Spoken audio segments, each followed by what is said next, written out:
ಬೆಂಕಿ ಎಲ್ಲ ಬೆಳಕು. ಹೆಣ್ಣೆಂದರೆ ಪ್ರೀತಿಯೋ ಮಮತೆ ಎಂಬ ಮುಗಿಲು. ಹೆಣ್ಣೆಂದರೆ ದೀಪವೋ ಬೆಂಕಿ ಎಲ್ಲ ಬೆಳಕು. ಹೆಣ್ಣೆಂದರೆ ದೀಪವೋ ಬೆಂಕಿ ಎಲ್ಲ ಬೆಳಕು. ಹೆಣ್ಣೆಂದರೆ ಪ್ರೀತಿಯೋ ಮಮತೆ ಎಂಬ ಮುಗಿಲು. ಹೆಣ್ಣೆಂದರೆ ಪ್ರೀತಿಯೋ ಮಮತೆ ಎಂಬ ಮುಗಿಲು. ತಾಯಿ ಕರುಳಿದು ಆಕಾಶದಷ್ಟು ಅಗಲ. ಅಪರಿಮಿತದ ಕತ್ತಲೆಯೊಳಗ ವಿಪರೀತದ ಬೆಳಗ. ಅಪರಿಮಿತದ ಕತ್ತಲೆಯೊಳಗ ವಿಪರೀತದ ಬೆಳಗ. ಹೆಣ್ಣೆಂದರೆ ದೀಪವು ಬೆಂಕಿ ಎಲ್ಲ ಬೆಳಕು. ಹೆಣ್ಣೆಂದರೆ ಪ್ರೀತಿಯೋ ಮಮತೆ ಎಂಬ ಮುಗಿಲು.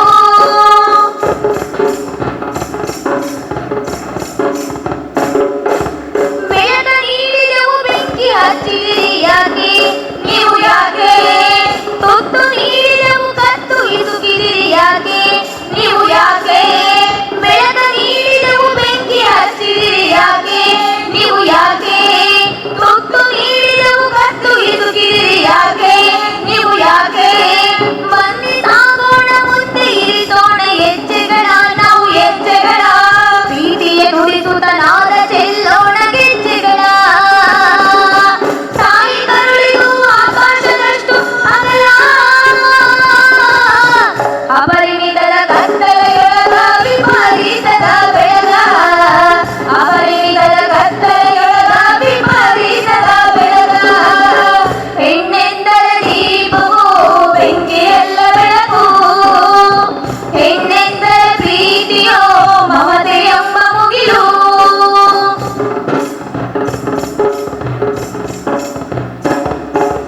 ದೇಹಕ್ಕೆ ಬರೆದ 100 ಕಥೆಗಳ ಅಳಿಸುತ್ತ ನಾವು ಅಳಿಸುತ್ತ. ತಲೆಯ ಮೇಲಿನ ಗುಟ್ಟು ಭಾರವ ಇಳಿಸುತ್ತ ನಾವು ಇಳಿಸುತ್ತ. ದೇಹಕ್ಕೆ ಬರೆದ 100 ಕಥೆಗಳ ಅಳಿಸುತ್ತ ನಾವು ಅಳಿಸುತ್ತ. ತಲೆಯ ಮೇಲಿನ ಗುಟ್ಟು ಭಾರವ ಇಳಿಸುತ್ತ ನಾವು ಇಳಿಸುತ್ತ. ಬಿಟ್ಟು ಬಾ ನೀನು ದಿಟ್ಟ ಹೆಜ್ಜೆಗಳ ಇಡುತ್ತ ನೀ ಇಡುತ್ತ. ಬಿಟ್ಟು ಬಾ ನೀನು ದಿಟ್ಟ ಹೆಜ್ಜೆಗಳ ಇಡುತ್ತ ನೀ ಇಡುತ್ತ. ಬೆಳದಿಂಗಳ ಬೆಳಕನು ಅಂಗಳಕ್ಕೆ ಚೆಲ್ಲುತ್ತ. ತಾಯಿ ಕರುಳಿದು ಆಕಾಶದಷ್ಟು ಅಗಲ. ಅಪರಿಮಿತದ ಕತ್ತಲೆಯೊಳಗ ವಿಪರೀತದ ಬೆಳಗ. ಅಪರಿಮಿತದ ಕತ್ತಲೆಯೊಳಗ ವಿಪರೀತದ ಬೆಳಗ. ಹೆಣ್ಣೆಂದರೆ ದೀಪವೋ ಬೆಂಕಿ ಎಲ್ಲ ಬೆಳಕು. ಹೆಣ್ಣೆಂದರೆ ಪ್ರೀತಿಯೋ ಮಮತೆ ಎಂಬ ಮುಗಿಲು.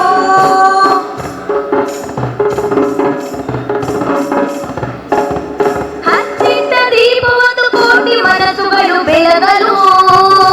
ದೀಪ ಬೆಳಗಲು ನೀನೊಂದೇ ತಾಕು ಮುನ್ನುಗ್ಗಿ ಬಾ ದೃಢ ಹೆಜ್ಜೆಯಳು. ದೃಢ ಹೆಜ್ಜೆಯಳು. ಹಚ್ಚಿಟ್ಟ ದೀಪವೊಂದು ಕೋಟಿ ಮನಸ್ಸುಗಳು ಬೆಳಗಲು.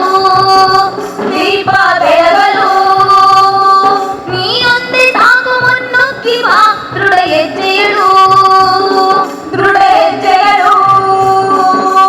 ಆಕಾಶವೇ ನಮ್ಮಯ ಹೊಸ್ತಿಲಾಗಲಿ.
ಎಲ್ರಿಗೂ ಸಂಜೆಯ ನಮಸ್ಕಾರ. ಸತತವಾಗಿ 38 ತಾಸುಗಳ ಕಾಲ ಮೇ ಸಾಹಿತ್ಯ ಮೇಳ ಸಂವಿಧಾನ ಭಾರತ ಮತ್ತು ಧರ್ಮ ರಾಜಕಾರಣದ ಕುರಿತು ನಾವು ವಿವಿಧ ಗೋಷ್ಠಿಗಳನ್ನು 2 ದಿನಗಳಿಂದ ಕೇಳ್ತಾ ಇದ್ದೇವೆ. ಬಹುಶಃ ಇದೊಂದು ಐತಿಹಾಸಿಕವಾದಂತಹ 10ನೇ ಮೇ ಸಾಹಿತ್ಯ ಮೇಳ. ಈ ಸಮ್ಮೇಳನದ ಕೊನೆಯ ಘಟ್ಟ, ಕೊನೆಯ ಅಂತ ಇಲ್ಲ, ಇದು ಮತ್ತೆ ಮುಂದಿನ ಸಮ್ಮೇಳನಗಳಿಗೆ ಒಂದು ಚೇತೋಹಾರಿಯಾದಂತಹ ಒಂದು ಕೆಲಸ. ಇವತ್ತು ಸಮಾರೋಪ ಸಮಾರಂಭ ಮತ್ತು ಪ್ರಶಸ್ತಿ ಪ್ರದಾನ ಸಮಾರಂಭವನ್ನು ಈಗ ಆರಂಭ ಮಾಡಲಾಗ್ತಾ ಇದೆ. ಪ್ರಶಸ್ತಿ ಪ್ರದಾನ ಮಾಡಲಿಕ್ಕೆ ನಮ್ಮೆಲ್ಲರ ನೆಚ್ಚಿನ ಕಥೆಗಾರ್ತಿ, ಕಾದಂಬರಿಗಾರ್ತಿ ಮತ್ತು ಪ್ರಗತಿಪರ ಚಿಂತಕಿಯಾದಂತಹ ಡಾಕ್ಟರ್ ಆರ್ ಸುನಂದಮ್ಮ ಅವರು ವೇದಿಕೆಗೆ ಆಗಮಿಸಬೇಕು ಅಂತ ನಾನು ಕೇಳ್ಕೊಳ್ತೇನೆ. ಡಾಕ್ಟರ್ ಆರ್ ಸುನಂದಮ್ಮ ಅವರು ಅಕ್ಕಮಹಾದೇವಿ ವಿಶ್ವವಿದ್ಯಾಲಯದ ರಿಜಿಸ್ಟ್ರಾರ್ ಆಗಿ ನಿವೃತ್ತರಾಗಿ ಕೋಲಾರದಲ್ಲಿ ಈಗ ನಿವೃತ್ತ ಜೀವನವನ್ನು ಸಲ್ಲಿಸ್ತಾ ಇದ್ದಾರೆ. ಅವರನ್ನು ವೇದಿಕೆಗೆ ಆಗಮಿಸಬೇಕು ಅಂತ ಕೇಳ್ಕೊಳ್ತೇನೆ. ಇನ್ನು ಪ್ರಶಸ್ತಿಗಳ ಬಗ್ಗೆ ಕರ್ನಾಟಕದಲ್ಲಿ, ಇಡೀ ದೇಶದಲ್ಲಿ ಹಲವಾರು ಪ್ರಶಸ್ತಿಗಳ ಒಂದು ದೊಡ್ಡ ಸಮೂಹವೇ ಇದೆ. ಆದರೆ ಇಲ್ಲಿನ ಪ್ರಶಸ್ತಿಗೆ ಒಂದು ವಿಶೇಷವಾದಂತಹ ಒಂದು ಘನತೆ ಇದೆ. ಯಾಕಂದರೆ ಇಲ್ಲಿ ಪ್ರಶಸ್ತಿ ಪಡೆದವರು ಯಾರೂ ಕೂಡ ಅರ್ಜಿಯನ್ನು ಗುಜರಾಯಿಸಿ ಮಾಡಿದ್ದಲ್ಲ. ಒಬ್ಬ ಸಾಮಾನ್ಯ ಕಾರ್ಯಕರ್ತನಿಂದ, ಒಬ್ಬ ರೈತನಿಂದ, ಒಬ್ಬ ಕಾರ್ಮಿಕನಿಂದ, ಒಬ್ಬ ಪ್ರಗತಿಪರ ಬುದ್ಧಿಜೀವಿಯವರೆಗೂ ಕೂಡ ಕುಳಿತು ಚರ್ಚಿಸಿ ನಂತರ ಒಂದು ಸರ್ವಾನುಮತದಿಂದ ಒಂದು ಆಯ್ಕೆ ಮಾಡಲಾಗ್ತದೆ. ಅಂಥ ಒಂದು ಕೀರ್ತಿಗೆ ಭಾಜನವಾದಂತಹ ನಮ್ಮ ನಡುವಿನ ದೊಡ್ಡ ಹೋರಾಟಗಾರರಾದಂಥ SR ಹಿರೇಮೆಟ್ರವರು ಕೂಡ ವೇದಿಕೆಗೆ ಆಗಮಿಸಬೇಕು ಅಂತ ಹೇಳಿ ನಾನು ಕೇಳ್ಕೊಳ್ತೇನೆ. ಹಾಗೆಯೇ ವಿಭಾ ತಿರುಕಪಡಿ, ವಿಭಾ ನಮಗೆಲ್ಲ ಜೀವ ಮಿಡಿತದ ಸದ್ದಿನ ಮೂಲಕ ಚಿರಪರಿಚಿತರಾದಂಥ ಕವಯತ್ರಿ.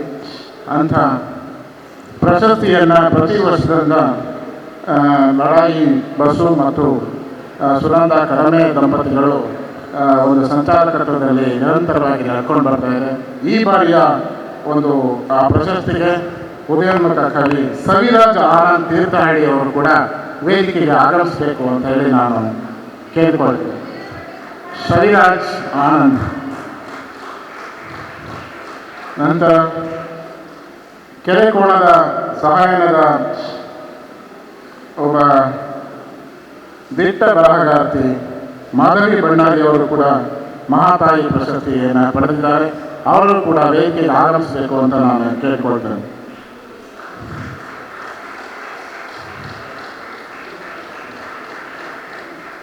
ಕನ್ನಡ ನಾಡಿನ ಒಬ್ಬ ಪ್ರಗತಿಪರ ಆರೋಗ್ಯವಂತ ಮನಸ್ಸು ಶಿವಾಜಿ ಕಾಗಣೇಕರ್ ಬೆಳಗಾವಿಯಿಂದ ನಿಂಗಪ್ಪ ಸಂಶಿ ರೈತ ಚೇತನ ಪ್ರಶಸ್ತಿಯನ್ನು ಪಡೆದಿದ್ದಾರೆ ಅಂತ ಹೇಳೋಕ್ಕೆ ಖುಷಿ ಆಗ್ತದೆ. ಹಿರಿಯರಾದ ಶಿವಾಜಿ ಕಾಗಣೇಕರ್ ಅವರು ಕೂಡ ವೇದಿಕೆಗೆ ಆಗಮಿಸಬೇಕು ಅಂತ ನಾನು ಕೇಳಿಕೊಳ್ತೇನೆ. ಶಿವಾಜಿ ಕಾಗಣೇಕರ್ ಅವರು ನಮ್ಮ ನಡುವಿನ ಒಬ್ಬ ಹಿರಿಯ ಜೀವ.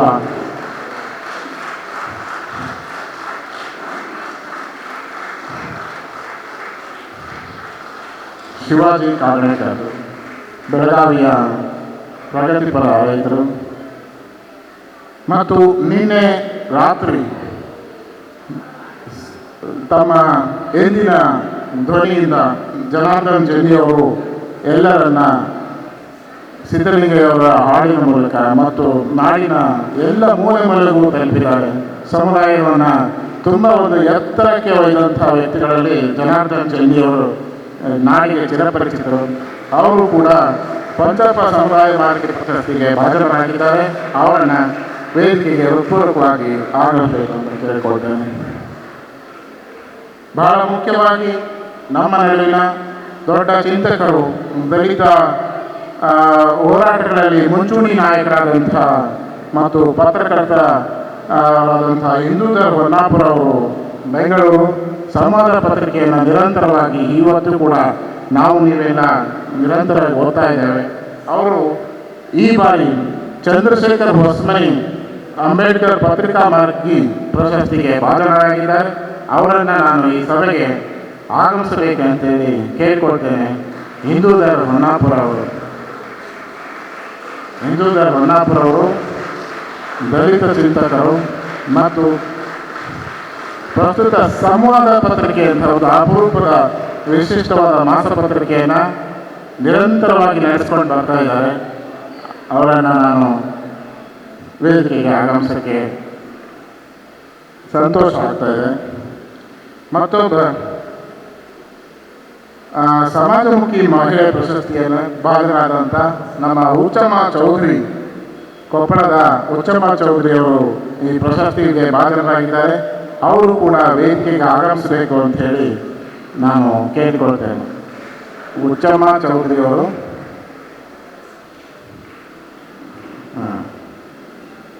ಸಮಾಜಮುಖಿ ಮಹಿಳೆ ಪ್ರಶಸ್ತಿಗೆ ಉಚ್ಚಮ್ಮ ಚೌಧರಿ ಅವರು. ಮತ್ತು ಈ ಸಭೆಯ ಅಧ್ಯಕ್ಷತೆಯನ್ನು ಕನ್ನಡ ನಾಡಿನ ಒಂದು ಬಂಡಾಯದ ಸಾಕ್ಷಿ ಪ್ರಜ್ಞೆಯಾಗಿರುವ ಅಲ್ಲಂಪ್ರಭು ಬೆಟ್ಟದೂರು ಸರ್ ಅವರು ವಹಿಸಿಕೊಂಡು ಈ ಸಭೆಗೆ ಒಂದು ಘನತೆಯನ್ನು ಹೆಚ್ಚಿಸಬೇಕು ಅಂತ ಕೇಳ್ಕೊಳ್ತೇನೆ. ಅಲ್ಲಂಪ್ರಭು ಬೆಟ್ಟದೂರು ಸರ್ ಅವರು ವೇದಿಕೆಗೆ ಆಗಮಿಸಬೇಕು ಅಂತ ನಾನು ಕೇಳ್ಕೊಳ್ತೇನೆ. Professor Allamprabhu Bettadur sir.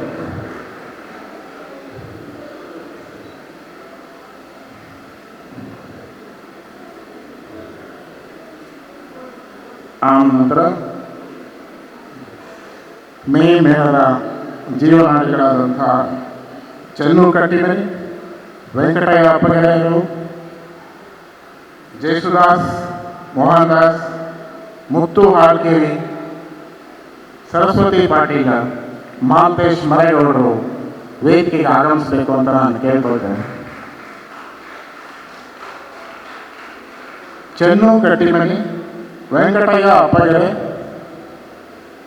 ಜೇಸುದಾಸ್, ಮೋಹನ್ ದಾಸ್, ಮುತ್ತು ಹಾಲ್ಕೇರಿ ಅವರು ಇಲ್ಲೆಲ್ಲ ಕ್ಯಾಮ್ರಾ ಇಟ್ಕೊಂಡು ಓಡಾಡ್ತಿದ್ರೆ ಹೇಳಿದ್ರು ಬನ್ನಿ. ಮುತ್ತು ಅವರು ಬನ್ನಿ, ವೇದಿಕೆಗೆ ಬನ್ನಿ, ದಯವಿಟ್ಟು ಬನ್ನಿ. ಮುತ್ತು ಕ್ಯಾಮ್ರಾ ಯಾರಾದರೂ ಕೊಟ್ಟು ಬನ್ನಿ.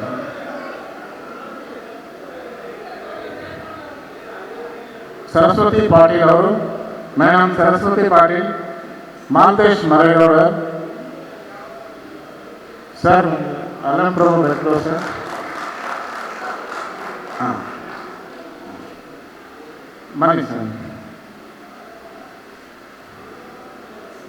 ಅಲ್ಲಂಪ್ರಭು ಬೆಟ್ಟದೂರು ಸರ್ ಬರ್ತಾ ಇದ್ದಾರೆ. ಮತ್ತೆ ಬಹಳ ಮುಖ್ಯವಾದಂಥ ಈ ಸಮಾರಂಭದ ಮುಖ್ಯವಾದ ಮಾತನ್ನು ಒಟ್ಟುಗೂಡಿಸುವ ಮತ್ತೆ ಜೊತೆ ಮಾಡುವ ಒಂದು ಮಾತನ್ನು ಆಡೋದು ಬಹಳ ಮುಖ್ಯ. ಅಂಥ ಮಾತನ್ನು ಆಡಲಿಕ್ಕೆ ನಮ್ಮ ಎಲ್ಲರ ಗೆಳೆಯ ಸಾಹಿತಿ ಬಿ ಪೀರ್ ಭಾಷಾ ಅವರು ಆಗಮಿಸಬೇಕು ಅಂತ ಹೇಳಿ ನಾನು ಕೇಳ್ಕೊಳ್ತೇವೆ.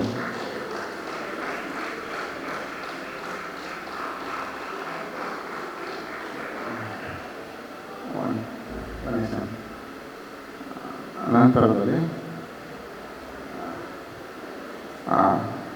ಪ್ರಶಸ್ತಿ ಪುರಸ್ಕೃತರ ಪರಿಚಯವನ್ನು ಮಾಡಲಿಕ್ಕೆ ಡಾಕ್ಟರ್ ಎಚ್.ಎಸ್. ಅನುಪಮ ಮೇಡಮ್ ಅವರು ಕೂಡ ವೇದಿಕೆಯಲ್ಲಿ ಆಸೀನರಾಗಬೇಕು ಅಂತ ನಾನು ಕೇಳಿಕೊಳ್ತೇನೆ.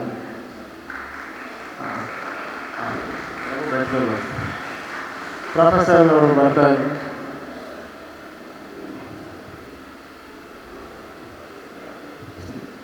ಅಲ್ಲಂಪ್ರಭು ಬೆಟ್ಟದೂರು ಸರ್ ಬರ್ತಾ ಇದ್ದಾರೆ. 2 ದಿನಗಳ ಈ ಮೇಳದಲ್ಲಿ ನಾವು ಭಾರತದಲ್ಲಿ ಏನು ಆಗ್ತಾ ಇದೆ ಅನ್ನೋದನ್ನು ನಾವು ನೋಡಿದ್ದೇವೆ. ಏನನ್ನು ಮಾಡಬೇಕು ಅನ್ನೋದನ್ನು ಕೂಡ ನಾವು ಯೋಚಿಸ್ತಾ ಇರುವಂತೆ ಗೋಷ್ಠಿಗಳು ನಿನ್ನೆಯಿಂದ ಸತತವಾಗಿ ನಡೆದಿದ್ದಾವೆ. ಒಂದು ಗಾದೆ ಮಾತಿದೆ, A man can be said to be in the state of equilibrium when his one leg is in a fire and the other is in a freezer ಅಂತ. ಅಂದರೆ ಒಬ್ಬ ಮನುಷ್ಯನ ಒಂದು ಕಾಲು ಬೆಂಕಿಯಲ್ಲೂ ಮತ್ತೊಂದು ಕಾಲು ಮಂಜುಗಡ್ಡೆಯಲ್ಲೂ ಇದ್ದಾಗಲೂ ಕೂಡ ಆತ ಸಮತೋಲಿತನಾಗಿದ್ದಾನೆ ಎನ್ನಲು ಸಾಧ್ಯ ಅನ್ನೋದಾದರೆ, ಅಂದರೆ ಒಬ್ಬ ಮನುಷ್ಯನ ಕಾಲು ಒಂದು ಕಾಲು ಬೆಂಕಿಯಲ್ಲೂ ಮತ್ತೊಂದು ಕಾಲು ಮಂಜುಗಡ್ಡೆಯಲ್ಲೂ ಇದ್ದಾಗಲೂ ಕೂಡ ಆತ ಸಮತೋಲನದಲ್ಲಿ ಇದ್ದಾನೆ ಎನ್ನಲು ಸಾಧ್ಯ ಎನ್ನುವಂಥ ಒಂದು ಗಾದೆ ಮಾತಿದೆ. ಈ ಗಾದೆ ಮಾತು ಯಾಕೆ ನೆನಪಾಗ್ತದೆ ಅಂತಂದರೆ, ಇವತ್ತು ಇಡೀ ಭಾರತ ಸಂವಿಧಾನದ ಮಾತಾಡ್ತಿದ್ದೇವೆ, ಧರ್ಮ ರಾಜಕಾರಣದ ಮಾತಾಡ್ತಿದ್ದೇವೆ. 90% ಜನ ಕಡು ಬಡತನದಲ್ಲಿ, ಅವಮಾನ, ಹಸಿವು, ಹಿಂಸೆಯಲ್ಲಿ ನರಳ್ತಾ ಇದ್ದಾರೆ.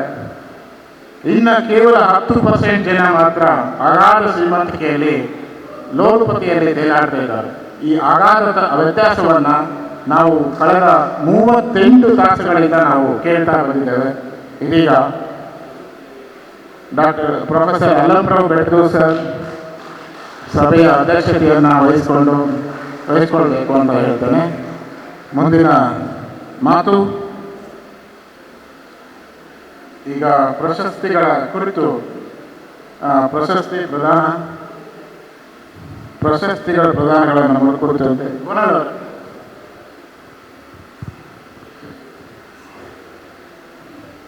ವೇದಿಕೆಗೆ ಆಗಮಿಸಿದಂತಹ ಎಲ್ಲರಿಗೂ ಧನ್ಯವಾದಗಳು. ಈಗ ಪ್ರಶಸ್ತಿಗಳ ಕುರಿತು 7 ಜನ ಅರ್ಚನೆ.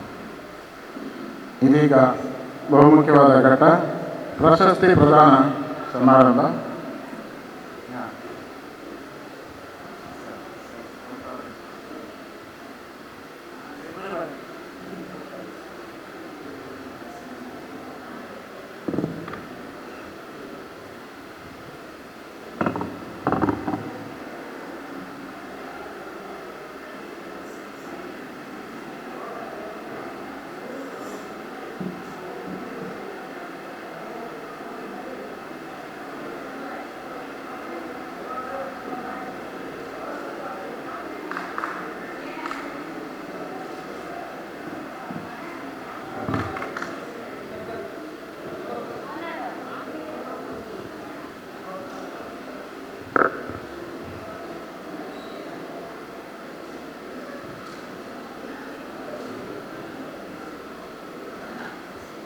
ಪ್ರಶಸ್ತಿಗೆ ಭಾಜನರಾದಂಥ ಸವಿರಾಜ್ ಆನಂದ್ ಅವರು ವೇದಿಕೆಯ ಸನ್ಮಾನಕ್ಕಾಗಿ ಪ್ರಶಸ್ತಿ ಪ್ರದಾನಕ್ಕೆ ಬರಬೇಕು ಅಂತ ಕೇಳ್ಕೊಳ್ತಾರೆ. ವಿಭಾ ಸಾಹಿತ್ಯ ಪ್ರಶಸ್ತಿ ವಿಜೇತರಾದಂಥ ಸವಿರಾಜ್ ಆನಂದ್ ಅವರು, ಹಾಗೆಯೇ ಬಂಡ್ರಿ ನರಸಪ್ಪ ಸಮಾಜಮುಖಿ ಶ್ರಮಜೀವಿ ಪ್ರಶಸ್ತಿ ಪಡೆದಂತಹ ಹಿರಿಯರಾದ ಶ್ರೀನಿವಾಸ್ ತಂದೆ ಹೆಸರಲ್ಲೇ ಕೊಡ್ತಿರೋದು, ಅದಕ್ಕೆ ನೀವು ಹೋಗಿ ನಾನು ಅನೌನ್ಸ್ ಮಾಡ್ತೀನಿ ಅಂತ ಹೇಳಿದೆ. ಸೊ ಬಂಡ್ರಿ ನರಸಪ್ಪ ಸಮಾಜಮುಖಿ ಶ್ರಮಜೀವಿ ಪ್ರಶಸ್ತಿಯನ್ನು SR ಹಿರೇಮಠ ಅವರಿಗೆ ಕೊಡ್ತಾ ಇದ್ದೀವಿ. ಅವರು ಬಂದು ಕೊಡಬೇಕು. ಧನ್ಯವಾದ ಸರ್. ನವಲ್ಕಲ್ ಬೃಹನ್ಮಠ ಶಾಂತವೀರಮ್ಮ ಮಹಾತಾಯಿ ಕಥಾ ಪ್ರಶಸ್ತಿಯನ್ನು ಮಾಧವಿ ಭಂಡಾರಿ ಕೆರೆಕೋಣ ಅವರಿಗೆ, ನಿಂಗಪ್ಪ ಸಂಶಿ ರೈತ ಚೇತನ ಪ್ರಶಸ್ತಿಯನ್ನು ಬೆಳಗಾವಿಯ ಶಿವಾಜಿ ಕಾಗಣೇಕರ್ ದಾದಾ ಅವರಿಗೆ, ಪಂಚಪ್ಪ ಸಮುದಾಯ ಮಾರ್ಗಿ ಪ್ರಶಸ್ತಿಯನ್ನು ಜನಾರ್ದನ್ ಜನ್ನಿ ಅವರಿಗೆ, ಚಂದ್ರಶೇಖರ್ ಹೊಸ್ಮನಿ ಅಂಬೇಡ್ಕರ್ ಪತ್ರಿಕಾ ಮಾರ್ಗಿ ಪ್ರಶಸ್ತಿಯನ್ನು ಇಂದೂಧರ್ ಖನ್ನಾಪುರ ಅವರಿಗೆ, ಸಮಾಜಮುಖಿ ಮಹಿಳೆ ಪ್ರಶಸ್ತಿಯನ್ನು ಹುಚ್ಚಮ್ಮ ಚೌಧರಿ ಅವರಿಗೆ ಕೊಡ್ತಾ ಇದೆ. ಹುಚ್ಚಮ್ಮ ಚೌಧರಿ ಅವರು ಆನ್ ದ ವೇ ಅಂದರೆ ಬರ್ತಾ ಇದ್ದಾರೆ, ಅವ್ರು ಇನ್ನೂ ಬರಲಿಲ್ಲ. ಸೊ ಪ್ರಶಸ್ತಿಗಳಲ್ಲಿ ಹಲವು ವಿಧ ಇದೆ. ಕೆಲವು ಪ್ರಶಸ್ತಿಗಳು ತಮಗೆ ಬರುವ ಮೊತ್ತದಿಂದ, ಬರೋ ದುಡ್ಡಿನಿಂದ ದೊಡ್ಡದು ಅಂತ ಅನ್ನಿಸ್ಕೊಂಡಿದ್ದಾರೆ. 10 ಲಕ್ಷ ರೂಪಾಯಿ ಬರುತ್ತೆ, 1 ಕೋಟಿ ರೂಪಾಯಿ ಬರುತ್ತೆ ಅಂತ ನಾವು ಅದನ್ನು ದೊಡ್ಡ ಪೀಠ ಅಂತೆಲ್ಲ ನಾವು ದೊಡ್ಡ ಪ್ರಶಸ್ತಿಯಿಂದ ಭಾವಿಸ್ತೀವಿ. ಮತ್ತೆ ಕೆಲವು ಪ್ರಶಸ್ತಿಗಳಿದ್ದಾವೆ, ಅವು ಅಪ್ಲೈ ಮಾಡ್ಕೊಳ್ಳದೆ ಬರುವಂಥದ್ದು, ಅದು ಅವ್ರು ಮಾಡಿರುವ ಕೆಲಸದಿಂದ ಬರುವಂಥದ್ದು. ಇಲ್ಲಿ ನಾವು ಸಾಹಿತ್ಯ ಮೇಳದಲ್ಲಿ ಏನು ಪ್ರಶಸ್ತಿಯನ್ನು ಕೊಡ್ತೀವೋ, ಯಾರು ಜನಸಾಮಾನ್ಯರಾಗಿ ಹುಟ್ಟಿ ಜನಸಾಮಾನ್ಯರಾಗಿ ಬಾಳಿ ಜನಸಾಮಾನ್ಯರಿಗೋಸ್ಕರ ಕೆಲಸ ಮಾಡಿರ್ತಾರೋ ಅಂಥವ್ರನ್ನ ಹುಡುಕಿ ನಾವೇ ಕೊಡೋದು. ಇದು ಹೆಂಗೆ ಅಂದರೆ, ಇಂದೂಧರ್ ಅವರಿಗೆ, ಮಾಧವಿ ಭಂಡಾರಿ ಅವರಿಗೆ ನಿಮಗೆ ಇಂಥ ಪ್ರಶಸ್ತಿ ಕೊಡ್ತೀವಿ ಬನ್ನಿ, ನಮ್ಗೆಲ್ಲ ಬ್ಯಾಡ ಕಂಡ್ರೆ ನೀವು ಬೇರೆ ಯಾರನ್ನ ಹುಡುಕಿ ಅಂತಲೇ ಇವರೆಲ್ಲ ಹೇಳಿರೋದು. ಅಂಥವ್ರನ್ನ ಹಿಡಿದು ಅವ್ರು ಮಾಡಿರುವ ಕೆಲಸಕ್ಕೋಸ್ಕರ ನಾವಿಲ್ಲಿ ಕೊಡುವ ಇದು ಮನ್ನಣೆ ಏನಿದೆ, ಇದು ಹಾರ ತುರಾಯಿ ಅನ್ನೋದಕ್ಕಿಂತ ಹೆಚ್ಚಾಗಿ ನಾವು ಮಾಡ್ತಾ ಇರುವ ಕೆಲಸಕ್ಕೆ ಇನ್ನೂ ಸ್ವಲ್ಪ ಮುಂದೆ ಹೋಗಲಿಕ್ಕೆ ಒಂದು ಸ್ಫೂರ್ತಿಯಿಂದಲೇ ನಾವು ಇದನ್ನು ಭಾವಿಸ್ಕೊಳ್ಬೋದು. ಸೊ ಈ ದೃಷ್ಟಿಯಿಂದ ಈ 7 ಜನರಿಗೆ ನಾವೇನು ಕೊಡ್ತಾ ಇದ್ವೋ ಇದಕ್ಕೆ ಮೇ ಸಾಹಿತ್ಯ ಮೇಳ ಬಳಗಕ್ಕೆ ತುಂಬ ಹೆಮ್ಮೆ ಇದೆ ಮತ್ತು ತುಂಬ ಗೌರವ ಮತ್ತು ಆದರ ಅಭಿಮಾನಗಳಿದ್ದಾವೆ. ಅವರ ಸಂಕ್ಷಿಪ್ತ ಪರಿಚಯವನ್ನು ಮಾಡೋದಾದರೆ 7 ಜನರು ಮತ್ತು ಯಾರ ಹೆಸರಲ್ಲಿ ಅವರಿಗೆ ಪ್ರಶಸ್ತಿ ಕೊಡ್ತಿದೆಯೋ ಅದನ್ನು ಪರಿಚಯ ಮಾಡಲಿಕ್ಕೆ ಕನಿಷ್ಠ 1 ತಾಸು ಬೇಕು. ಅದಕ್ಕೋಸ್ಕರ ಈ ಸಲದಿಂದ ಏನು ಮಾಡಿದ್ವಿ, ಈ 7 ಜನ ಯಾರ ಹೆಸರಲ್ಲಿ ಇವರಿಗೆ ಕೊಡ್ತಾ ಇದ್ದೀವಿ ಮತ್ತು ಈ ಕೊಡ್ತಾ ಇರೋರು ಏನೇನು ಸಾಧನೆ ಮಾಡಿದ್ದಾರೆ ಅನ್ನೋದನ್ನ ಒಂದು ಬುಕ್ಲೆಟ್ ಮಾಡಿ ನಿಮ್ಗೆಲ್ಲರ ಹೆಗಲಲ್ಲಿ ನೇತಾಡ್ತಾ ಇದೆಯಲ್ಲ ನೀಲಿ ಬ್ಯಾಗು, ಆ ನೀಲಿ ಬ್ಯಾಗಲ್ಲಿ ಈ ಪ್ರಶಸ್ತಿ ಪುರಸ್ಕೃತರ ಮಾಹಿತಿಯನ್ನು ಕೊಟ್ಬಿಟ್ಟಿದ್ದೀವಿ. ನೀವೆಲ್ಲರೂ ಅದನ್ನು ಓದ್ಕೊಳ್ಬೇಕಾಗಿ ವಿನಂತಿ. ಇವಾಗ ಪ್ರಶಸ್ತಿ ಪ್ರದಾನ ಮಾಡ್ತಾ ಇರುವ ಎಲ್ಲ ಕುಟುಂಬಗಳು ವೇದಿಕೆ ಮೇಲೆ ಬರಬೇಕು. ಬಸ್ಸು ಬರಬೇಕು, ಶ್ರೀನಿವಾಸ್ ಅವರ ಕುಟುಂಬದವರು ಬರಬೇಕು, ಕನಸು ಬಾ, ಹಾಂ, ಬಸವರಾಜ್ ಸಂಶಿ ಅವರು ಬರಬೇಕು. ನವಲ್ಕರ್ ಬರಲಿಲ್ಲ, ಮಾತೇಶ್ ನವಲ್ಕರ್ ಬರಲಿಲ್ಲ.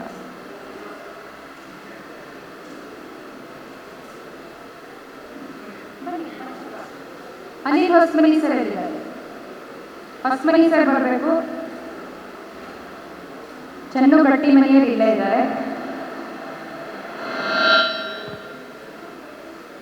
ಬಸವರಾಜ್ ಸಂಶಿ ಸರ್ ಬನ್ನಿ ಈ ಕಡೆ.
ಹಲೋ, ಮೊದಲನೇದಾಗಿ ವಿಭಾ ತಿರಕಪಡಿ ಅವರ ಹೆಸರಲ್ಲಿ ಸ್ಥಾಪಿಸಿರುವಂತಹ ವಿಭಾ ಸಾಹಿತ್ಯ ಪ್ರಶಸ್ತಿಯನ್ನು ಈ ಸಲ ಸವಿರಾಜ್ ಆನಂದೂರು ಅವರು ಪಡ್ಕೊಂಡಿದ್ದಾರೆ. ಇದು 10ನೇ ವಿಭಾ ಸಾಹಿತ್ಯ ಪ್ರಶಸ್ತಿ.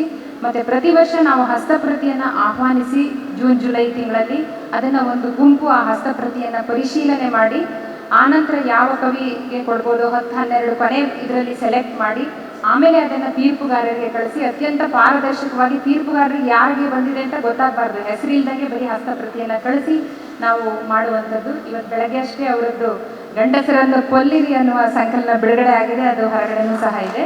ಅತ್ಯಂತ ಸೂಕ್ಷ್ಮ ಮನದ ಕವಿಯಾಗಿರುವ, ಇಂಜಿನಿಯರ್ ಆಗಿರುವ, ನನ್ನ ಜಿಲ್ಲೆ ಶಿವಮೊಗ್ಗದ ನಮ್ಮೂರಿನ ಹತ್ತಿರದ ಆಗುಂಬೆಯರಾಗಿರುವ ಸವಿರಾಜ್ ಆನಂದೂರು ಅವರಿಗೆ ಈ ಸಲದ ವಿಭಾ ಸಾಹಿತ್ಯ ಪ್ರಶಸ್ತಿ ಬಂದಿದೆ. ಅವರು ಬೆಂಗಳೂರಿನ Gopalan college of engineering and ಮ್ಯಾನೇಜ್ಮೆಂಟಲ್ಲಿ ಅಸಿಸ್ಟೆಂಟ್ ಪ್ರೊಫೆಸರ್ ಆಗಿ ಕಾರ್ಯನಿರ್ವಹಿಸ್ತಾ ಇದ್ದಾರೆ. ಕವಿತೆಗಳನ್ನು ಬರೆದಿದ್ದಾರೆ ಮತ್ತು ರಂಗಕರ್ಮಿಯೂ ಆಗಿದ್ದಾರೆ. ನಿಮಗೆ ನಮ್ಮೆಲ್ಲರ ಬಳಗದಿಂದ ಹೃತ್ಪೂರ್ವಕವಾಗಿರುವ ಅಭಿನಂದನೆಗಳನ್ನು ಸಲ್ಲಿಸೋಕ್ಕೆ ಇಷ್ಟಪಡ್ತೀವಿ. ಮತ್ತು ಕವಿ ವಿಭಾ ಕವಿತೆಯನ್ನೇ ಬಾಳದವಳು, ಕವಿತೆಯನ್ನೇ ಬದುಕದಂಥವಳು, ಕವಿತೆಯನ್ನು ತನ್ನ ಉಸಿರಲ್ಲೂ ತುಂಬಿಕೊಂಡಿರುವಂಥವಳು. ಸೊ ಮಹಲಿಂಗಪುರದ ವಿಭಾ ಅಕಾಲಿಕವಾಗಿ ಇಲ್ಲ ಆದವಾಗ ಒಂದು ಕವಿ ಜೀವ ಇಲ್ಲ ಆದರೂ ಸಹ ಅವರ ಕವಿತ್ವದ ಪ್ರೀತಿ ಇದೆಯಲ್ಲ, ಕವಿತೆಯ ಪ್ರೀತಿ ಅದು ನಮ್ಮ ಜೊತೆಗೆ ಇರಲೇಬೇಕು. ಸೊ ಅವರು ಕವಿತೆಯನ್ನು ಪ್ರೀತಿಸ್ತಿದ್ದರಿಂದ ಯಾವ ಕವಿಗೆ ಕಾವ್ಯ ಅಂದರೆ ತುಂಬ ಇಷ್ಟವೋ ಅಂಥ ಒಂದು ಕವಿಯನ್ನು ಪ್ರತಿ ವರ್ಷ ಹುಡುಕಿ ಅವರ ನೆನಪಲ್ಲಿ ನಾವು ವಿಭಾರನ ಮತ್ತೆ ಮತ್ತೆ ನೋಡುವ ಪರಿಪಾಠವನ್ನು ರೂಢಿಸ್ಕೊಂಡು ಬಂದಿದ್ದೀವಿ. ಸೊ ಈ ಸಲದ ವಿಭಾ ಸಾಹಿತ್ಯ ಪ್ರಶಸ್ತಿ ಸವಿರಾಜ್ ಆನಂದರವರಿಗೆ ನಿಮಗೆ ತುಂಬ ಹೃದಯದ ಅಭಿನಂದನೆಗಳು.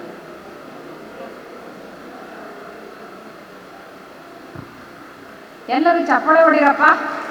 ಗಂಡಸರನ್ನು ಕೊಲ್ಲಿರಿ ಅನ್ನುವ ಸಂಕಲನ ಬರೆದಿರೋ ಸವಿರಾಜ್ ಆನಂದರವರಿಗೆ ದೊಡ್ಡ ಚಪ್ಪಾಳೆ. ಸಿಳ್ಳೆ ಬರೋರು ಸಿಳ್ಳೆ ಹೊಡಿಬೋದು, ತೊಂದರೆ ಇಲ್ಲ. ವಾಹ್, ಯಾರೋ ಹುಡುಗಿಯರು ಹೊಡೆದಿದ್ದಿರ್ಬೇಕು, ತುಂಬ ಜೋರಾಗಿ ಬರ್ತಾ ಇದೆ ಇದು. ಯಾಕೆಂದ್ರೆ ಹುಡುಗಿಯರಿಗೆ ಸೀಳೆಗೆ ಹೈ ಪಿಚ್ ಇರುತ್ತೆ.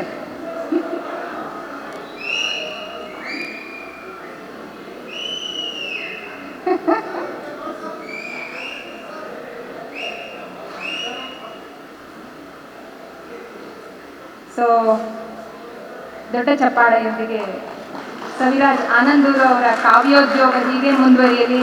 ಅವರಿಂದ 10 ಕವನ ಸಂಕಲನಗಳು ಬರಲಿ. ಆ ಕವನಗಳನ್ನು ಓದಿದವರ ಹೃದಯವೂ ಸಹ ಬೆಳಗಲಿ ಅಂತ ಹೇಳ್ತಾ ಕವಿಗೆ ತುಂಬ ಹೃದಯದ ಅಭಿನಂದನೆಗಳು. ಮುಂದಿನ ಪ್ರಶಸ್ತಿ ಬಂಡ್ರಿ ನರಸಪ್ಪ ಅವರ ಹೆಸರಲ್ಲಿ ಕೊಡ್ತಾ ಇರುವಂಥದ್ದು. ಇಲ್ಲೇ ಸೊಂಡೂರು ತಾಲೂಕಿನಲ್ಲಿರುವಂತಹ ಬಂಡ್ರಿ ಅನ್ನೋ ಊರಿನವರಾಗಿರುವ ನರಸಪ್ಪ ಅವರು ತಾವು ಅನಕ್ಷರಸ್ಥರಾಗಿದ್ದರೂ ಸಹ ಅವರು KEBಯ ಲೈಟ್ ಕಂಬಗಳನ್ನು ಹೆಗಲ ಮೇಲೆ ಹೊತ್ತು ಊರೂರಲ್ಲಿ ಲೈಟ್ ಕಂಬಗಳನ್ನು ನೆಟ್ಟು ನನಗಂತೂ ಓದಕ್ಕಾಗಲಿಲ್ಲ, ಈ ಶಾಲೆ ಮಕ್ಕಳಾದರೂ ಓದಲಿ, ಊರಲ್ಲಿ ಬೆಳಕು ಬಂದು ಅವರಾದರೂ ಓದಲಿ ಅಂತ ಹೇಳಿ ಓದುವವರ ಊರಿಗೆ ಬೆಳಕಾಗಿರುವಂಥವರು ಬಂಡ್ರಿ ನರಸಪ್ಪ. ಅನಕ್ಷರಸ್ಥರಾಗಿದ್ದಂತಹ ಬಂಡ್ರಿ ನರಸಪ್ಪ ನಿಮ್ಗೇನಾದರೂ ವೃದ್ಧಾಪ್ಯ ವೇತನ ಬರಲಿಲ್ಲ, ಇನ್ನೊಂದೇನೋ ಬರಲಿಲ್ಲ, ಆಧಾರ್ ಕಾರ್ಡ್ ಬರಲಿಲ್ಲ, ಇದೇನಾದ್ರು ಬರಲಿಲ್ಲ ಅಂದರೆ ತಹಶೀಲ್ದಾರ್ ಆಫೀಸ್ ಎದುರುಗಡೆ ಹೋಗಿ ನಿಂತು ಮಾಡ್ಕೊಡಿ, ಅದನ್ನು ನೀವು ರೈತರನ್ನೆಲ್ಲ ಕಾಯಿಸಬಾರ್ದು, ನಮ್ದೆಲ್ಲ ಟೈಮ್ ವೇಸ್ಟ್ ಆಗುತ್ತೆ ಅಂತ ಹೇಳಿ ಮಾಡಿಸ್ಕೊಂಡು ಬರ್ತಿದ್ದಂತಹ ವ್ಯಕ್ತಿ. ಸೊ ಅಷ್ಟು ಸಮಾಜಮುಖಿಯಾಗಿ, ಅತ್ಯಂತ ಕಡುಬಡತನದಲ್ಲಿದ್ದರೂ ಸಮಾಜಮುಖಿಯಾಗಿ ಬದುಕಿದಂತಹ ಬಂಡ್ರಿ ನರಸಪ್ಪ ಅವರ ನೆನಪಿನಲ್ಲಿ ನ್ಯೂಕ್ಲಿಯರ್ ಫಿಸಿಕ್ಸ್ ಓದಿರುವಂತಹ ಬಿ ಶ್ರೀನಿವಾಸ್, ಕವಿಮನದ ಬಿ ಶ್ರೀನಿವಾಸ್ ಇವಾಗ ದಾವಣಗೆರೆ ಡಿಸ್ಟ್ರಿಕ್ಟ್ ಕೋರ್ಟಲ್ಲಿ, ಸೆಷನ್ಸ್ ಕೋರ್ಟಲ್ಲಿ ಶಿರಸ್ತೇದಾರರಾಗಿದ್ದರು. ಈಗ ಬೇರೆ ಇನ್ನೂ ಮುಂದಿನ ಪೊಸಿಷನ್ಗೆ ಹೋಗಿರ್ಬೋದು. ಅವರು ಮತ್ತು ಕವಿತಾ ಅವರಿಬ್ಬರು ಸೇರಿ ಒಂದು ಪ್ರಶಸ್ತಿಯನ್ನು ಪ್ರತಿ ವರ್ಷ ಕೊಡ್ತಾ ಇದ್ದಾರೆ. ಅದನ್ನು ಕೊಡ್ತಿರೋದಾದ್ರೆ ಯಾರಿಗೆ? SR ಹಿರೇಮಠ ಅವರಿಗೆ. SR ಹಿರೇಮಠರಿಗೆ SR ಹಿರೇಮಠರೇ ಸಾಕ್ಷಿ ಅಂತ ಹೇಳಬೇಕು. ಇವತ್ತು ನಾವು ಯಾರ್ಯಾರನ್ನ ಕೇಡಿಗರು ಅಂತ ಕರಿತಾ ಇದ್ವೋ ಆ ಕೇಡಿಗರನ್ನೆಲ್ಲ ಜೈಲಿಗೆ ಕಳ್ಸೋಕ್ಕೆ ಕಾರಣ ಆಗಿರೋದೇ SR ಹಿರೇಮಠ.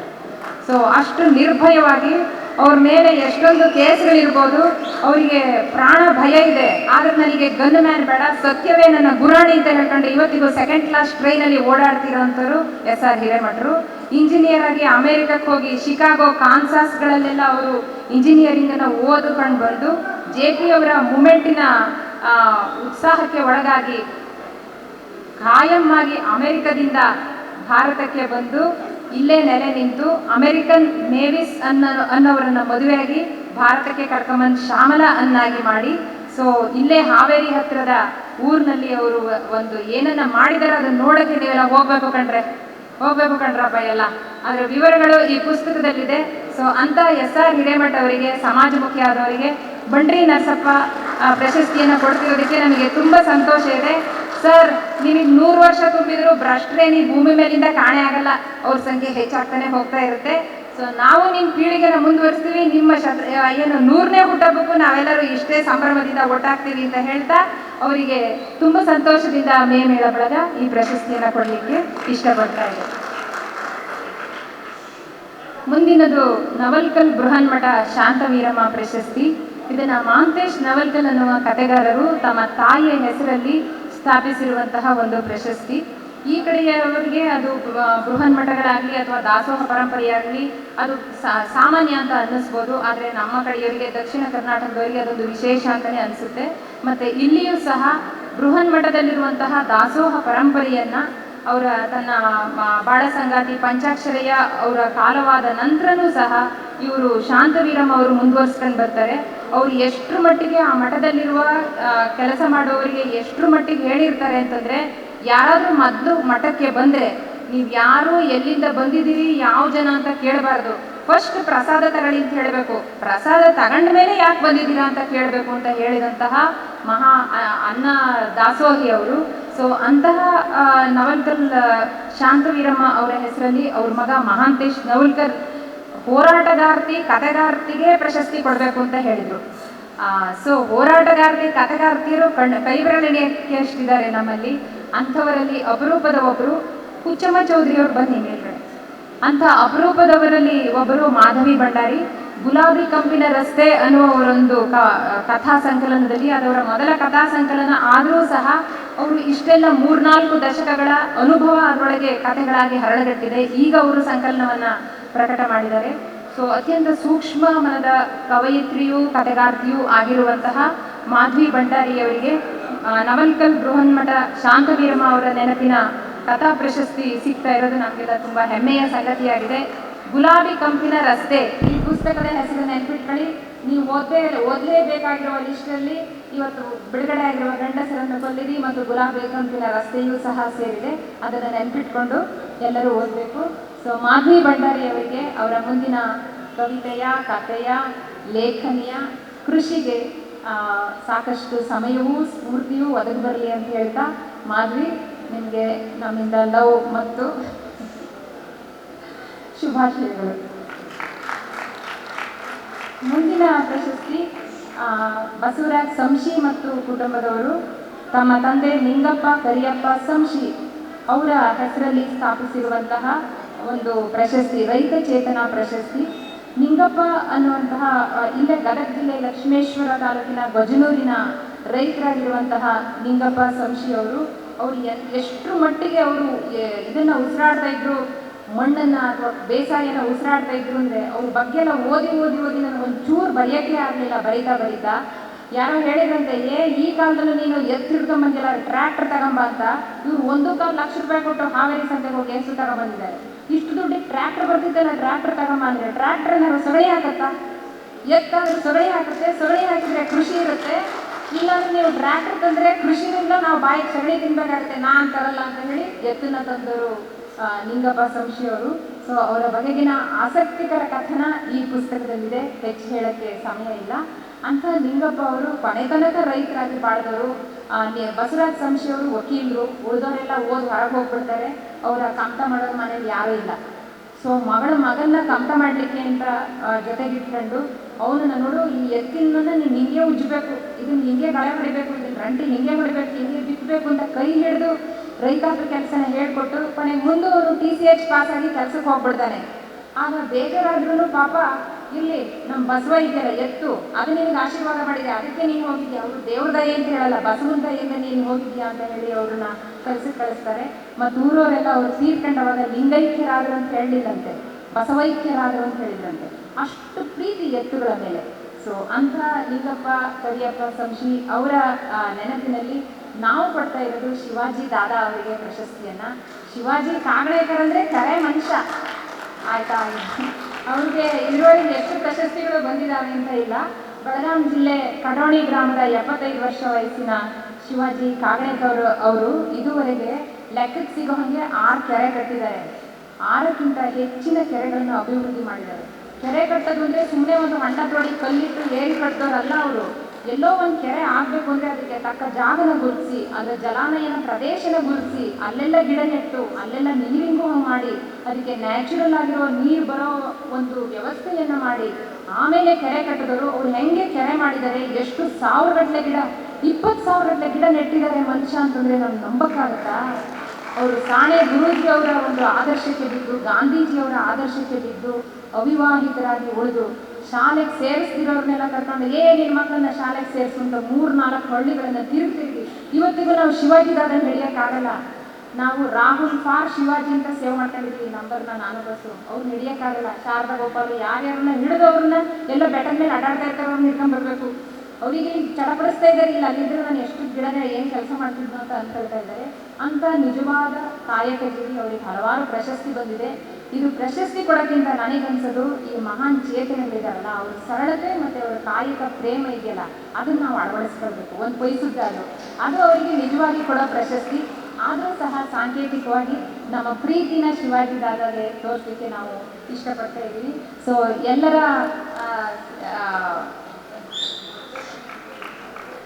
ಪರವಾಗಿ 75ರ ಶಿವಾಜಿ ದಾದಾ ಅವರಿಗೂ ಸಹ ಸೆಂಟನರಿ ಬಾರ್ಸ್ಲಿ ಅವರು ನಿಮ್ಮ 100ನೇ ಹುಟ್ಟಹಬ್ಬಕ್ಕೂ ನಾವೆಲ್ಲ ಇಂಥದೇ ಒಂದು ದೊಡ್ಡ ಕಾರ್ಯಕ್ರಮ ಮಾಡ್ತೀವಿ ಅಂತ ಹೇಳ್ತಾ ಅವರಿಗೆ ತುಂಬ ಹೃದಯದ ಅಭಿನಂದನೆ.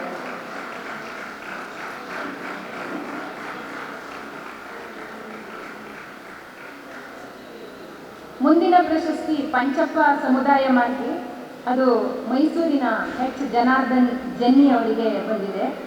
ಹರಪನಹಳ್ಳಿಯವರಾಗಿರುವಂತಹ ಪಂಚಪ್ಪ ಅವರು ಪಂಚಪ್ ಮೇಷ್ಟ್ರು ಅಂತಲೇ, ಅವರು ಮೇಷ್ಟ್ರು ಪಂಚಪ್ಪ ಅಂತಲೇ ಜನಪ್ರಿಯರಂತೆ. ಅವರು ಪಾಠ ಮಾಡಿ ಎಷ್ಟು ಜನ ಶಿಷ್ಯರನ್ನು ಸಂಪಾದನೆ ಮಾಡಿದಾರೋ, ಅವರು ಬೇರೆಯವ್ರನ್ನ ಮಾತಾಡಿ ಪ್ರಭಾವಿಸಿ ಪರಿವರ್ತಿಸಿ ಅವ್ರನ್ನ ಸರಿದಾರಿ ಹಚ್ಚಿ ಅಷ್ಟೇ ಜನ ಶಿಷ್ಯರನ್ನ ಪಡ್ಕೊಂಡಿದ್ದಂಥವ್ರು ಹರಪನಹಳ್ಳಿ ಪಂಚಪ್ಪ ಅವರು.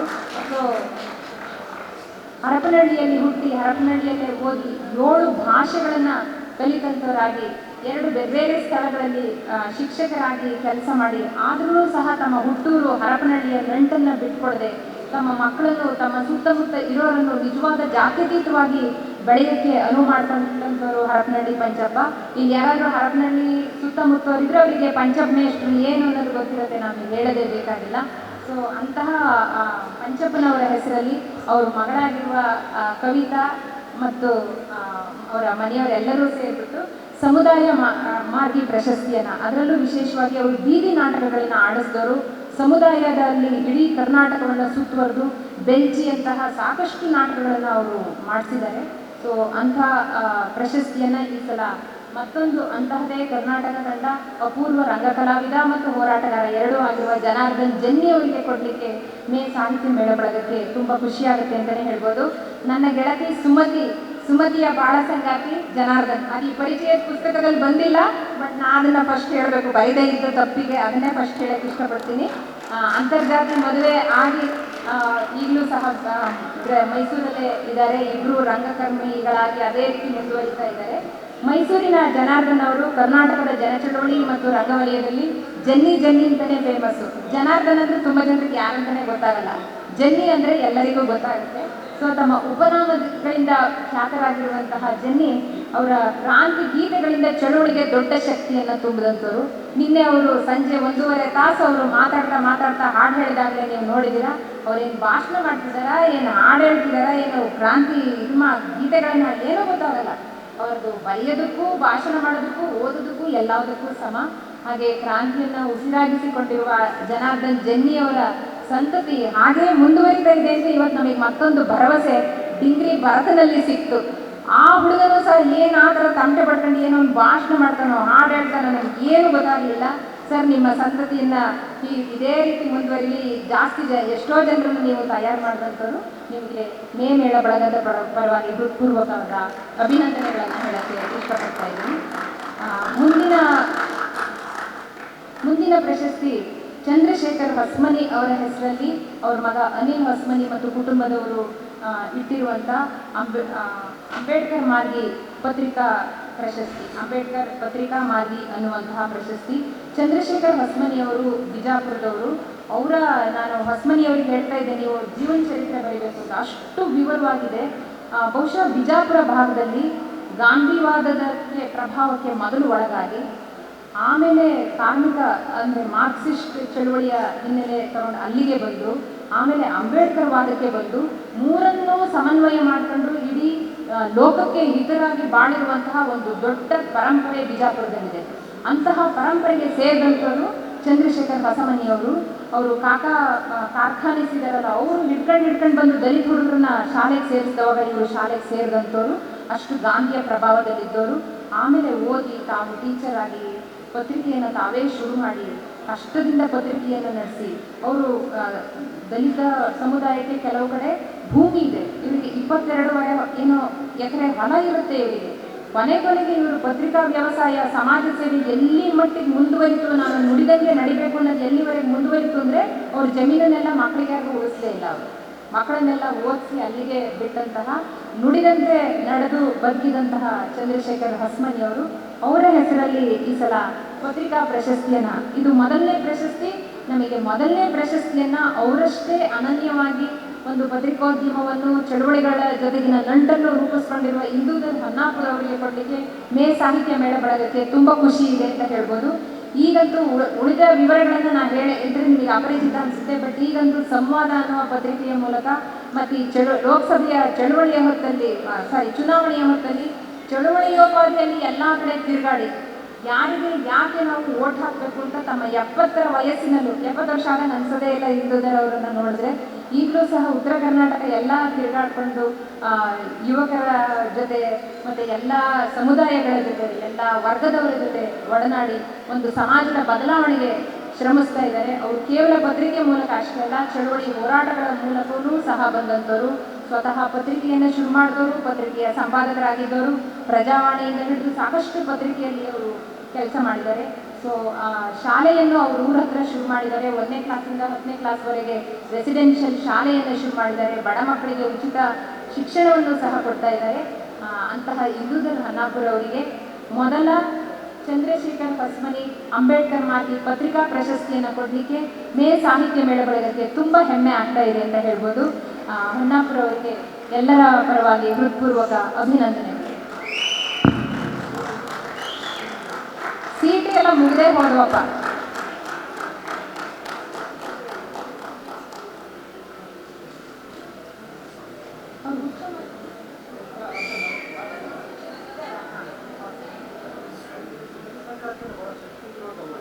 ಹೌದು, ಸುನಂದಮ್ಮ ಅವರು ಬನ್ನಿ.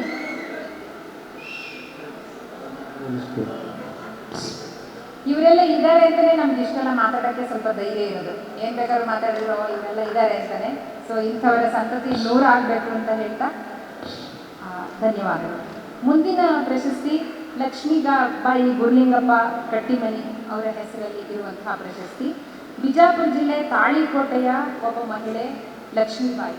ಲಕ್ಷ್ಮೀಬಾಯಿ ಅವರು ಉಳಿದ ಎಲ್ಲ ಹೆಣ್ಮಕ್ಳ ಹಾಗೆ 3-4 ವರ್ಷಕ್ಕೆ ಮದುವೆಯಾಗಿ 13 ವರ್ಷಕ್ಕೆ ಗಂಡನ ಮನೆಗೆ ಹೋಗಿ ಮಕ್ಕಳನ್ನ ಒಂದಾದ್ಮೇಲೆ ಒಂದು ಹೆತ್ತು ಎಷ್ಟು ಕೆಲಸ ಮಾಡಿದ್ರು ಮನೆಯಲ್ಲಿ ಸಾಕಾಗಲ್ಲ, ಎಷ್ಟು ಒಳ್ಳೆ ಇದು ಮಾಡಿದ್ರು ಸಾಕಾಗಲ್ಲ, ಇದು ಮಾಡಲಿಲ್ಲ ಅದು ಮಾಡಲಿಲ್ಲ, ಕಟ ಕೇಳಿ ಸಾಕಾಗಿ ಇಲ್ಲ ನಾನು ದುಡಿಮೆ ಮಾಡಲಿಕ್ಕೆ ಏನಾದ್ರು ಮಾಡಲೇಬೇಕು ಅಂತ ಹೇಳಿ ಗೋವಾಕ್ಕೆ ಹೋಗಿ ದುಡಿದಿರುವ ದುಡ್ಡನ್ನು ವಾಪಸ್ ತಗೊಂಬಂದು ಯಾವ ಊರಲ್ಲಿ ನನಗೆ ಗೌರವ ಹೋಗಿದೆಯೋ ಅದೇ ಊರಲ್ಲಿ ನಾನು ಗೌರವನ ಗಳಿಸ್ಕೊಳ್ತೀನಿ ಅಂತ ವಾಪಸ್ ತಾಳಿಕೋಟೆಗೆ ಬಂದು ಅವಾಗ ತಾಳಿಕೋಟೆಯಲ್ಲಿ ಕಲ್ಲು ಗಣಿಗಾರಿಕೆ ನಡೀತಾ ಇರುತ್ತೆ. ನನ್ನ ತವ್ರ ಮನೆಯವ್ರ ಸಹಾಯದಿಂದ ನನಗೆ ಗಣಿಗಾರಿಕೆ ಕಾಂಟ್ರಾಕ್ಟ್ ಕೊಡಿಸಿ ಅಂತ ಹೇಳಿ ಆ ಕಾಂಟ್ರಾಕ್ಟನ್ನು ತಗೊಂಡು ಇಷ್ಟನ್ನೇ ಮಾಡಿದರೆ ನಾವು ಯಾಕೆ ಲಕ್ಷ್ಮೀಬಾಯಿ ಬಗ್ಗೆ ಮಾತಾಡಬೇಕಾಗಿತ್ತು. ಅವ್ರು ಇಷ್ಟೇ ಅಲ್ಲ, ಊರಲ್ಲಿ ಯಾರಾದರೂ ಹೆಂಡತಿ ಬಡಿಯೋ ಗಂಡ ಇದ್ದರೆ ಇವ್ರು ಹೋಗಿ ಬಗ್ಗೆ ಕಾಲರ್ ಪಟ್ಟೆ ಹಿಡಿದ್ರೆ ತಮ ಸುಂಬುರ್ಗ ಅಂತ ಹೇಳಿ ಹೆದರಿಸಿ ಅಂದರೆ ಇಡೀ ಊರನ್ನು ಪಡೆದಂತಹ ವ್ಯಕ್ತಿ ಆಕೆ. ಸೊ ಅವರ ಹೆಸರಲ್ಲಿ ಅವ್ರ ಮಗ ಚಂದು ಕಟ್ಟಿಮನಿ ಇಲ್ಲೇ ಇದ್ದಾರೆ. ಅವರು ಬಿಜಾಪುರದಲ್ಲಿ ದಲಿತ ಸಂಘರ್ಷ ಸಮಿತಿಯ ಸಂಚಾಲಕರಾಗಿದ್ದಾರೆ ಮತ್ತು ಸಾಮಾಜಿಕವಾಗಿಯೂ ಸಾಕಷ್ಟು ತೊಡಕೊಂಡಿದ್ದಾರೆ. ಹೋದ ಸಲ ಅನಿಲ್ ಹೊಸಮನಿ, ಚಂದು ಕಟ್ಟಿಮನಿ ಅವರೆಲ್ಲ ಸೇರಿ ಈ ಸಾಹಿತ್ಯ ಮೇಳವನ್ನು ಭರ್ಜರಿಯಾಗಿ ಬಿಜಾಪುರದಲ್ಲಿ ಮಾಡಿದ್ದಾರೆ ಅಂತ ಹೇಳ್ಬೋದು. ಅವರು ತಮ್ಮ ತಾಯಿಯ ಹೆಸರಲ್ಲಿ ಒಂದು ಪ್ರಶಸ್ತಿಯನ್ನು ಮಾಡಬೇಕು. ಅಕ್ಷರಸ್ಥರಾಗಿ ನಾವು ಏನೋ ಬರೆದು ಪ್ರಶಸ್ತಿ ತಗೊಳ್ಳೋದಿಲ್ಲ, ಏನೂ ದೊಡ್ಡದಲ್ಲ. ಅವ್ರನ್ನ ಗುರುತಿಸ್ಬಿಡುತ್ತೆ ಲೋಕ, ಹೆಂಗೋ ಏನೋ ಮಾಡಿದ್ರು ಅನ್ನೋದನ್ನ ಫೇಸ್ಬುಕ್ ವಾಟ್ಸಪ್ಪೆಲ್ಲ ನೋಡಿ ಗುರುತಿಸ್ಬಿಡುತ್ತೆ. ಆದರೆ ತಣ್ಣಗೆ ಸಣ್ಣ ಊರುಗಳಲ್ಲಿ ಈ ಥರದ ಕೆಲಸಗಳನ್ನ ಮಾಡ್ಕೊಂಡಿರ್ತಾರಲ್ಲ, ನಿಜವಾದ ಸಮಾಜ ಬದಲಾವಣೆ ಆಗೋದು ಅಂಥವರಿಂದನೇ ಮತ್ತು ಅಂಥವರಿಂದನೂ. ಅದನ್ನು ನಾವು ಗುರುತಿಸ್ಬೇಕು ಅಂತ ತಮ್ಮ ತಾಯಿಯ ಹೆಸರಲ್ಲಿ ಒಬ್ಬ ಆಧಾರದ ಮಹಿಳೆಗೆ ಅವರ ಕೆಲಸವನ್ನು ಬೆಳಕಿಗೆ ತರುವಂಥ ಪ್ರಶಸ್ತಿಯನ್ನು ಕೊಡಬೇಕು ಅಂತ ಹೇಳ್ಬಿಟ್ಟು ಲಕ್ಷ್ಮೀಬಾಯಿ ಗುರ್ಲಿಂಗಪ್ಪ ಕಟ್ಟಿಮನಿಯವರ ಹೆಸರಲ್ಲಿ ಸಮಾಜಮುಖಿ ಮಹಿಳೆ ಪ್ರಶಸ್ತಿಯನ್ನು ಆರಂಭ ಮಾಡಿದ್ದಾರೆ. ಇದು ಸಹ ಇದೇ ಮೊದಲನೇ ಸಲ ಕೊಟ್ಟಿರೋದು. ಇದನ್ನು ತಗೊಂಡಿರೋ ಹೆಣ್ಮಗಳು ಎಂಥ ಹೆಣ್ಮಗಳು, ನಮ್ಮ ಹುಚ್ಚಮ್ಮ ಚೌಧರಿ ಇದಾರಲ್ಲ, ಮಹಾ ತಾಯಿಯಾಗಿ ಅವರು ಅಷ್ಟೇ 3-4 ವರ್ಷಕ್ಕೆ ಮದುವೆಯಾಗಿ 13 ವರ್ಷಕ್ಕೆ ಗಂಡನ ಮನೆಗೆ ಹೋಗಿ 17 ವರ್ಷ ಆಗೋದ್ರೊಳಗೆ ಗಂಡ ತೀರ್ಕೊಂಡು ವಿಧವೆ ಆದಮೇಲೆ ಗಂಡನ ಮನೆಯಲ್ಲಿ ದುಡಿತಾ, ಹೊಲ ಇದ್ದರೂ ಸಹ ಒಂದೇ ಸಮ ಕೂಲಿ ನಾಲಿ ಮಾಡಿ ಕಷ್ಟಪಟ್ಟು ದುಡಿತಾ, ಆ ದುಡಿಮೆ ಮಧ್ಯೆನೇ ಇದ್ದವಾಗ ಅವ್ರ ಪಾಲಿಗೆ 2 ಎಕರೆ ಹೊಲ ಬಂದಿರುತ್ತೆ. ಆ 2 ಎಕರೆ ಹೊಲನ ಅವರು ಅದರಲ್ಲೇ ದುಡಿಮೆ ಮಾಡಿ ತಮಗೆ ಏನು ಬೇಕೋ ಅದು ಬೆಳ್ಕೊಂಡು ಇರ್ತಾರೆ. ಆದರೆ ಊರಲ್ಲಿ ಶಾಲೆ ಶುರು ಮಾಡಬೇಕು ಅಂತ ಬಂದವಾಗ ಅವ್ರು ಇಲ್ಲಿ ತುಂಬ ಹತ್ತಿರದವರು ಕುಣಿಕೇರಿ ಅನ್ನೋ ಊರಿನವರು. ಕುಣಿಕೇರಿ ಶಾಲೆ ಇರಲ್ಲ. ಶಾಲೆ ಮಾಡಬೇಕು ಅಂದವಾಗ ಯಾರಾದರೂ ಜಮೀನು ಕೊಡ್ರಿದ್ರೆ ಸರ್ಕಾರಿ ಜಮೀನು ಇರಲ್ಲ. ಇದೆಲ್ಲ ನಾವು 1 ಅಡಿ ಆಗಲ್ಲ 1 ಗುಂಟೆ ಜಾಗಕ್ಕೆ ಸುಪ್ರೀಂ ಕೋರ್ಟ್ ತನಕ ಹೋಗಿ ದಾಯಾದಿ ಜಗಳ ಮಾಡೋ ಕಾಲದಲ್ಲಿ ತನ್ನ ಹೆಸರಿಗೆ ಬಂದಿದ್ದಂಥ 2 ಎಕರೆ ಜಾಗನ ಹುಚ್ಚಮ್ಮ ಈ ಇದನ್ನಿಟ್ಟನ್ನು ಏನು ಮಾಡಲಿ, ನನಗೆ ಮಕ್ಕಳೆಲ್ಲ ಮರಿ ಇಲ್ಲ, ಈ ಜಾಗನ ಕೊಟ್ಬಿಡ್ತೀನಿ, ಅವಾಗ ಅದರಿಂದ ಶಾಲೆ ಓಪನ್ ಆಗಿ ಎಷ್ಟೋ ಜನ ಓದಿ ಕಲಿತಾರೆ, ನನ್ನ ಪರಿಸ್ಥಿತಿ ಅವರಿಗೂ ಬರಲ್ಲ ಅಂಥೇಳಿ ತಮಗಿರೋ 2 ಎಕರೆನೂ ಬರೆದು ಬಿಟ್ಟಿದ್ದಾರೆ. 2 ಎಕರೆನೂ ಶಾಲೆ ಕೊಟ್ಬಿಟ್ಟಿದ್ದಾರೆ. ಶಾಲೆ ಕೊಟ್ಟು ಆಮೇಲೆ ಕೂಲಿ ನಾಲಿ ಮಾಡ್ಕೊಂಡು ಬದುಕ್ತಾ ಇದ್ರು. ಆಮೇಲೆ ಅದೇ ಶಾಲೆಯಲ್ಲಿ ಅವರಿಗೆ ಬಿಸಿಯೂಟದಲ್ಲಿ ಹೆಲ್ಪರ್ ಕೆಲಸ ಸಿಕ್ತು. ಅವ್ರಿಗೆ ಶಾಲೆ ಓದದೇ ಇರೋದ್ರಿಂದ ಕನಿಷ್ಠ 4ನೇ ತರಗತಿ ಓದಬೇಕು ಅಂತ ಇದೆ. ಬಿಸಿಯೂಟದ ಕೆಲಸ ಸಿಕ್ಕು. ಆ ನೌಕರಿಯಿಂದ ನಿವೃತ್ತರಾಗಿ 20 ವರ್ಷ ಆದರೂ ಸಹ ಹುಚ್ಚಮ್ಮ ಈಗಲೂ ಶಾಲೆಗೆ ಹೋಗ್ತಾರೆ. ದಿನ ಶಾಲೆಗೆ ಹೋಗಿ ಮಕ್ಕಳೆಲ್ಲ ಏನು ಮಾಡ್ತಿದ್ದಾರೆ ಅದನ್ನೆಲ್ಲ ನೋಡ್ಕೊಂಡು ಅದನ್ನೆಲ್ಲ ಕೇಳ್ಕೊಂಡು ಬರುವಂಥವ್ರು. ಸೊ ಹುಚ್ಚಮ್ಮ ಚೌಧರಿ ಅವರಿಗೆ ಲಕ್ಷ್ಮೀಬಾಯಿ ಕಟ್ಟಿಮನಿ ಪ್ರಶಸ್ತಿಯನ್ನು ಕೊಡಲಿಕ್ಕೆ ನಮಗೆ ತುಂಬ ಸಂತೋಷ ಆಗ್ತಿದೆ. ಸೊ ಸಾಹಿತ್ಯ ಮೇಳ ಈ ರೀತಿಯಾಗಿ 7 ಜನ ಅನನ್ಯ ಜೀವಗಳ ನೆನಪಿನಲ್ಲಿ 7 ಜನ ಅನನ್ಯ ಸಾಧಕರನ್ನು ನೆನಪಿಸ್ಕೊಂಡು ಅವ್ರನ್ನ ಗುರುತಿಸುವ ಮೂಲಕ, ಅವ್ರನ್ನ ಗೌರವಿಸುವ ಮೂಲಕ, ಅವರ ಬದುಕಿನ ಬಗ್ಗೆ ತಿಳ್ಕೊಳ್ಳುವ ಮೂಲಕ ನಮ್ಮೊಳಗೆ ಒಂದೊಂದು ಪೈಸದ ಸ್ಫೂರ್ತಿ ತುಂಬಲಿ ಅಂತ ನಮ್ಮೆಲ್ಲರ ಆಶಯ. ಸೊ ಈ ಎಲ್ಲ 7 ಜನರಿಗೂ ಮೇಳ ಬಳಗದ ಪರವಾಗಿ ಮತ್ತು ಎಲ್ಲ ಕನ್ನಡದ ಲೋಕಪರ, ಜನಪರ, ಮಹಿಳಾ ಪರ ಹೋರಾಟಗಾರರ ಪರವಾಗಿ ತುಂಬ ಹೃದಯದ ಅಭಿನಂದನೆಗಳನ್ನು ಹೇಳ್ತಾ ನನ್ನ ಮಾತುಗಳನ್ನು ಮುಗಿಸ್ತೀನಿ. ಧನ್ಯವಾದ.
ನಮಸ್ಕಾರ. ಈಗ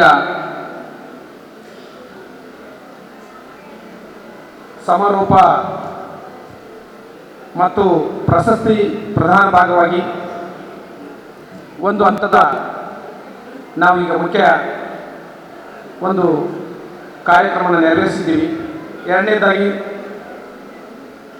ಈಗ ಮತ್ತೆ ಒಂದಷ್ಟು ಈ ಒಂದು ಮೇ ಸಾಹಿತ್ಯ ಮೇಳದ ಇನ್ನಷ್ಟು ಪುರಸ್ಕಾರಗಳನ್ನು ಇಲ್ಲಿ ನಾವು ಘೋಷಣೆ ಮಾಡ್ತೀವಿ. ಪುರಸ್ಕೃತರು ವೇದಿಕೆ ಮೇಲೆ ಬಂದು ಆ ಒಂದು ಪುರಸ್ಕಾರವನ್ನು ಪಡೆದುಕೊಳ್ಳಲು ಅವರಲ್ಲಿ ವಿನಂತಿ. ಏನು ಮೇ ಸಾಹಿತ್ಯ ಮೇಳ ಚಿತ್ರಕಲಾ ಒಂದು ಸ್ಪರ್ಧೆಯನ್ನು ಏರ್ಪಡಿಸಿತ್ತು. ಚಿತ್ರಕಲಾ ಸ್ಪರ್ಧೆ ಬುದ್ಧ ಲಿಖಿತ ವಸತಿ ತರಬೇತಿ ಕೇಂದ್ರ ತಾವಗೇರದಲ್ಲಿ ನಡೆದಿತ್ತು. ಅದರಲ್ಲಿ ವಿಶೇಷವಾಗಿರ್ತಕ್ಕಂಥ ಒಂದು ಪುರಸ್ಕೃತರಾಗಿ ರವಿ ಗಚ್ಚೇಮನಿಯವರು ಮೇಲೆ ಬರಬೇಕು. ಅವರಿಗೆ ವಿಶೇಷ ಪುರಸ್ಕಾರವಾಗಿ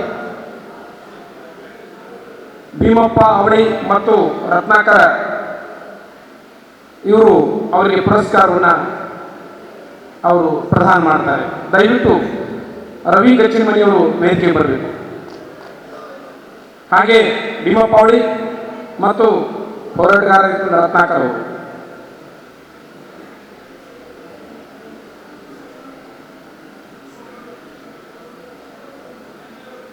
ಹಾಗೆ ಮುಂದಿನ ಒಂದು ಮತ್ತೊಂದು ಸ್ಪರ್ಧೆ ಈ ಒಂದು ಮೇ ಸಾಹಿತ್ಯ ಮೇಳ ಆಯೋಜಿಸಿತ್ತು. ಈಗ ವಿಶೇಷ ಪುರಸ್ಕಾರವನ್ನು ರವಿ ಗಚ್ಚಿಮನಿಯವರಿಗೆ ಭೀಮಾ ಪೌಳಿ ಮತ್ತು ರತ್ನಾಕರರಿಂದ ಸಲ್ಲಿಸುತ್ತದೆ. ಇದರಲ್ಲಿ ಪುರಸ್ಕಾರವಾಗಿ 5,001 ರೂಪಾಯಿ ಮತ್ತು ಅವರಿಗೆ ಪ್ರಶಸ್ತಿ ಪತ್ರವನ್ನು ಅವರಿಗೆ ಸಲ್ಲಿಸಲಾಗಿದೆ. ಹಾಗೂ ಮುಂದುವರೆದ ಭಾಗವಾಗಿ ಈ ಒಂದು ಪ್ರಬಂಧ ಸ್ಪರ್ಧೆಯನ್ನು ಏನು ಏರ್ಪಡಿಸಲಾಗಿತ್ತು, ಇದರಲ್ಲಿ ಮೋನಿಕಾ ಮಂಜುನಾಥ್ ಬಡಿಗೇರ್ ಅವರು ಮೇಲೆ ಬರಬೇಕು. 1ನೇ ಅಥವಾ ಪ್ರಥಮ ಅವರಿಗೆ ಪುರಸ್ಕಾರ. ದ್ವಿತೀಯ ಪುರಸ್ಕಾರವನ್ನು ಈಗ ಈ ಒಂದು ಅಧ್ಯಕ್ಷರು ಅಲಂ ಪ್ರಭು ಸರ್ ಬೆಳಗೂರು ಅವರು ಈ ಒಂದು ಪುರಸ್ಕಾರವನ್ನು ಅವರಿಗೆ ಪ್ರದಾನ ಮಾಡಬೇಕಂತೇಳಿ ಕೋರ್ತೇನೆ. ಮೋನಿಕಾ ಮಂಜುನಾಥ್ ಬಡಿಗೇರಿ ಅವರಿಗೆ ಪ್ರಥಮ ಪ್ರಾಶಸ್ತ್ಯದ ಪುರಸ್ಕಾರ. ದ್ವಿತೀಯ ಪುರಸ್ಕಾರವನ್ನು ಶಾರದಾ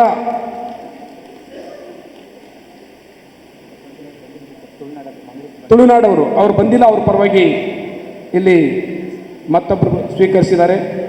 ಹಾಗೆಯೇ ತೃತೀಯ ಒಂದು ಪುರಸ್ಕಾರವನ್ನು ಲಕ್ಷ್ಮೀ ಯಲ್ಲಪ್ಪ ದಿನ್ನಿ ಹಾಗೂ ಗಿರಿಜಾ ನಂದ ಅಂತಕ್ಕಂಥವರು ಇಬ್ಬರು ಸಮವಾಗಿ ಈ ಪ್ರಶಸ್ತಿಯನ್ನು ಹಂಚಿಕೊಳ್ತಾ ಇದ್ದಾರೆ. ಅವರು ವೇದಿಕೆ ಮೇಲೆ ಬರಬೇಕು ಪ್ಲೀಸ್. ಲಕ್ಷ್ಮೀ ಯಲ್ಲಪ್ಪ ದಿನ್ನಿ ಹಾಗೂ ಗಿರಿಜಾನಂದ. ಎಸ್, ಈ ಒಂದು ಪ್ರಬಂಧ ಸ್ಪರ್ಧೆಯಲ್ಲಿ ಸ್ಪರ್ಧಿಗಳಾಗಿ ಭಾಗವಹಿಸಿದಂತರಿಗೂ ಕೂಡ ಈ ಒಂದು ಪುರಸ್ಕಾರದ ಭಾಗವಾಗಿ ಅವರಿಗೆ ಪ್ರಶಸ್ತಿ ಪತ್ರಗಳನ್ನು ಸಹಿತ ಕೊಡಲಾಗ್ತದೆ. ಈಗ ಈ ಒಂದು ವೇದಿಕೆ ಮೇಲೆ ಇನ್ನಿಬ್ಬರು ಅವರು ಮಾತ್ರ ಉಪಸ್ಥಿತರಿರತಕ್ಕಂಥದ್ದು ತ್ರಿವೇಣಿ ಮತ್ತು ನೇತ್ರಾವತಿ ಅಂತಕ್ಕಂಥವರು ಬಂದು ಪ್ರಶಸ್ತಿ ಪತ್ರವನ್ನು ಈ ಒಂದು ವೇದಿಕೆ ಮೂಲಕ ಅವರು ಸ್ವೀಕರಿಸಲು ಅವರಿಗೆ ಆಹ್ವಾನಿಸಲಾಗಿದೆ.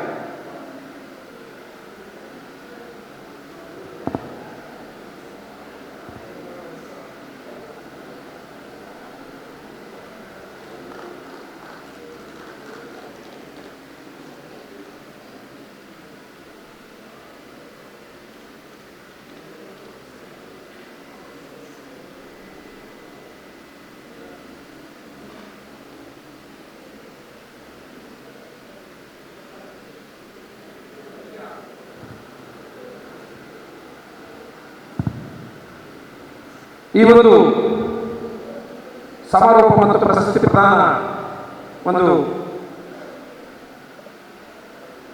ವೇದಿಕೆಯನ್ನು ಉದ್ದೇಶಿಸಿ ನಮ್ಮಲ್ಲಿ ಈಗಾಗಲೇ ಉಪಸ್ಥಿತರಿರತಕ್ಕಂಥ ಸುನಂದಮ್ಮ ಪ್ರೊಫೆಸರ್ ಆರ್ ಸುನಂದಮ್ಮ ಅವರು ಮಾತನಾಡ್ತಾರೆ. ಪ್ಲೀಸ್.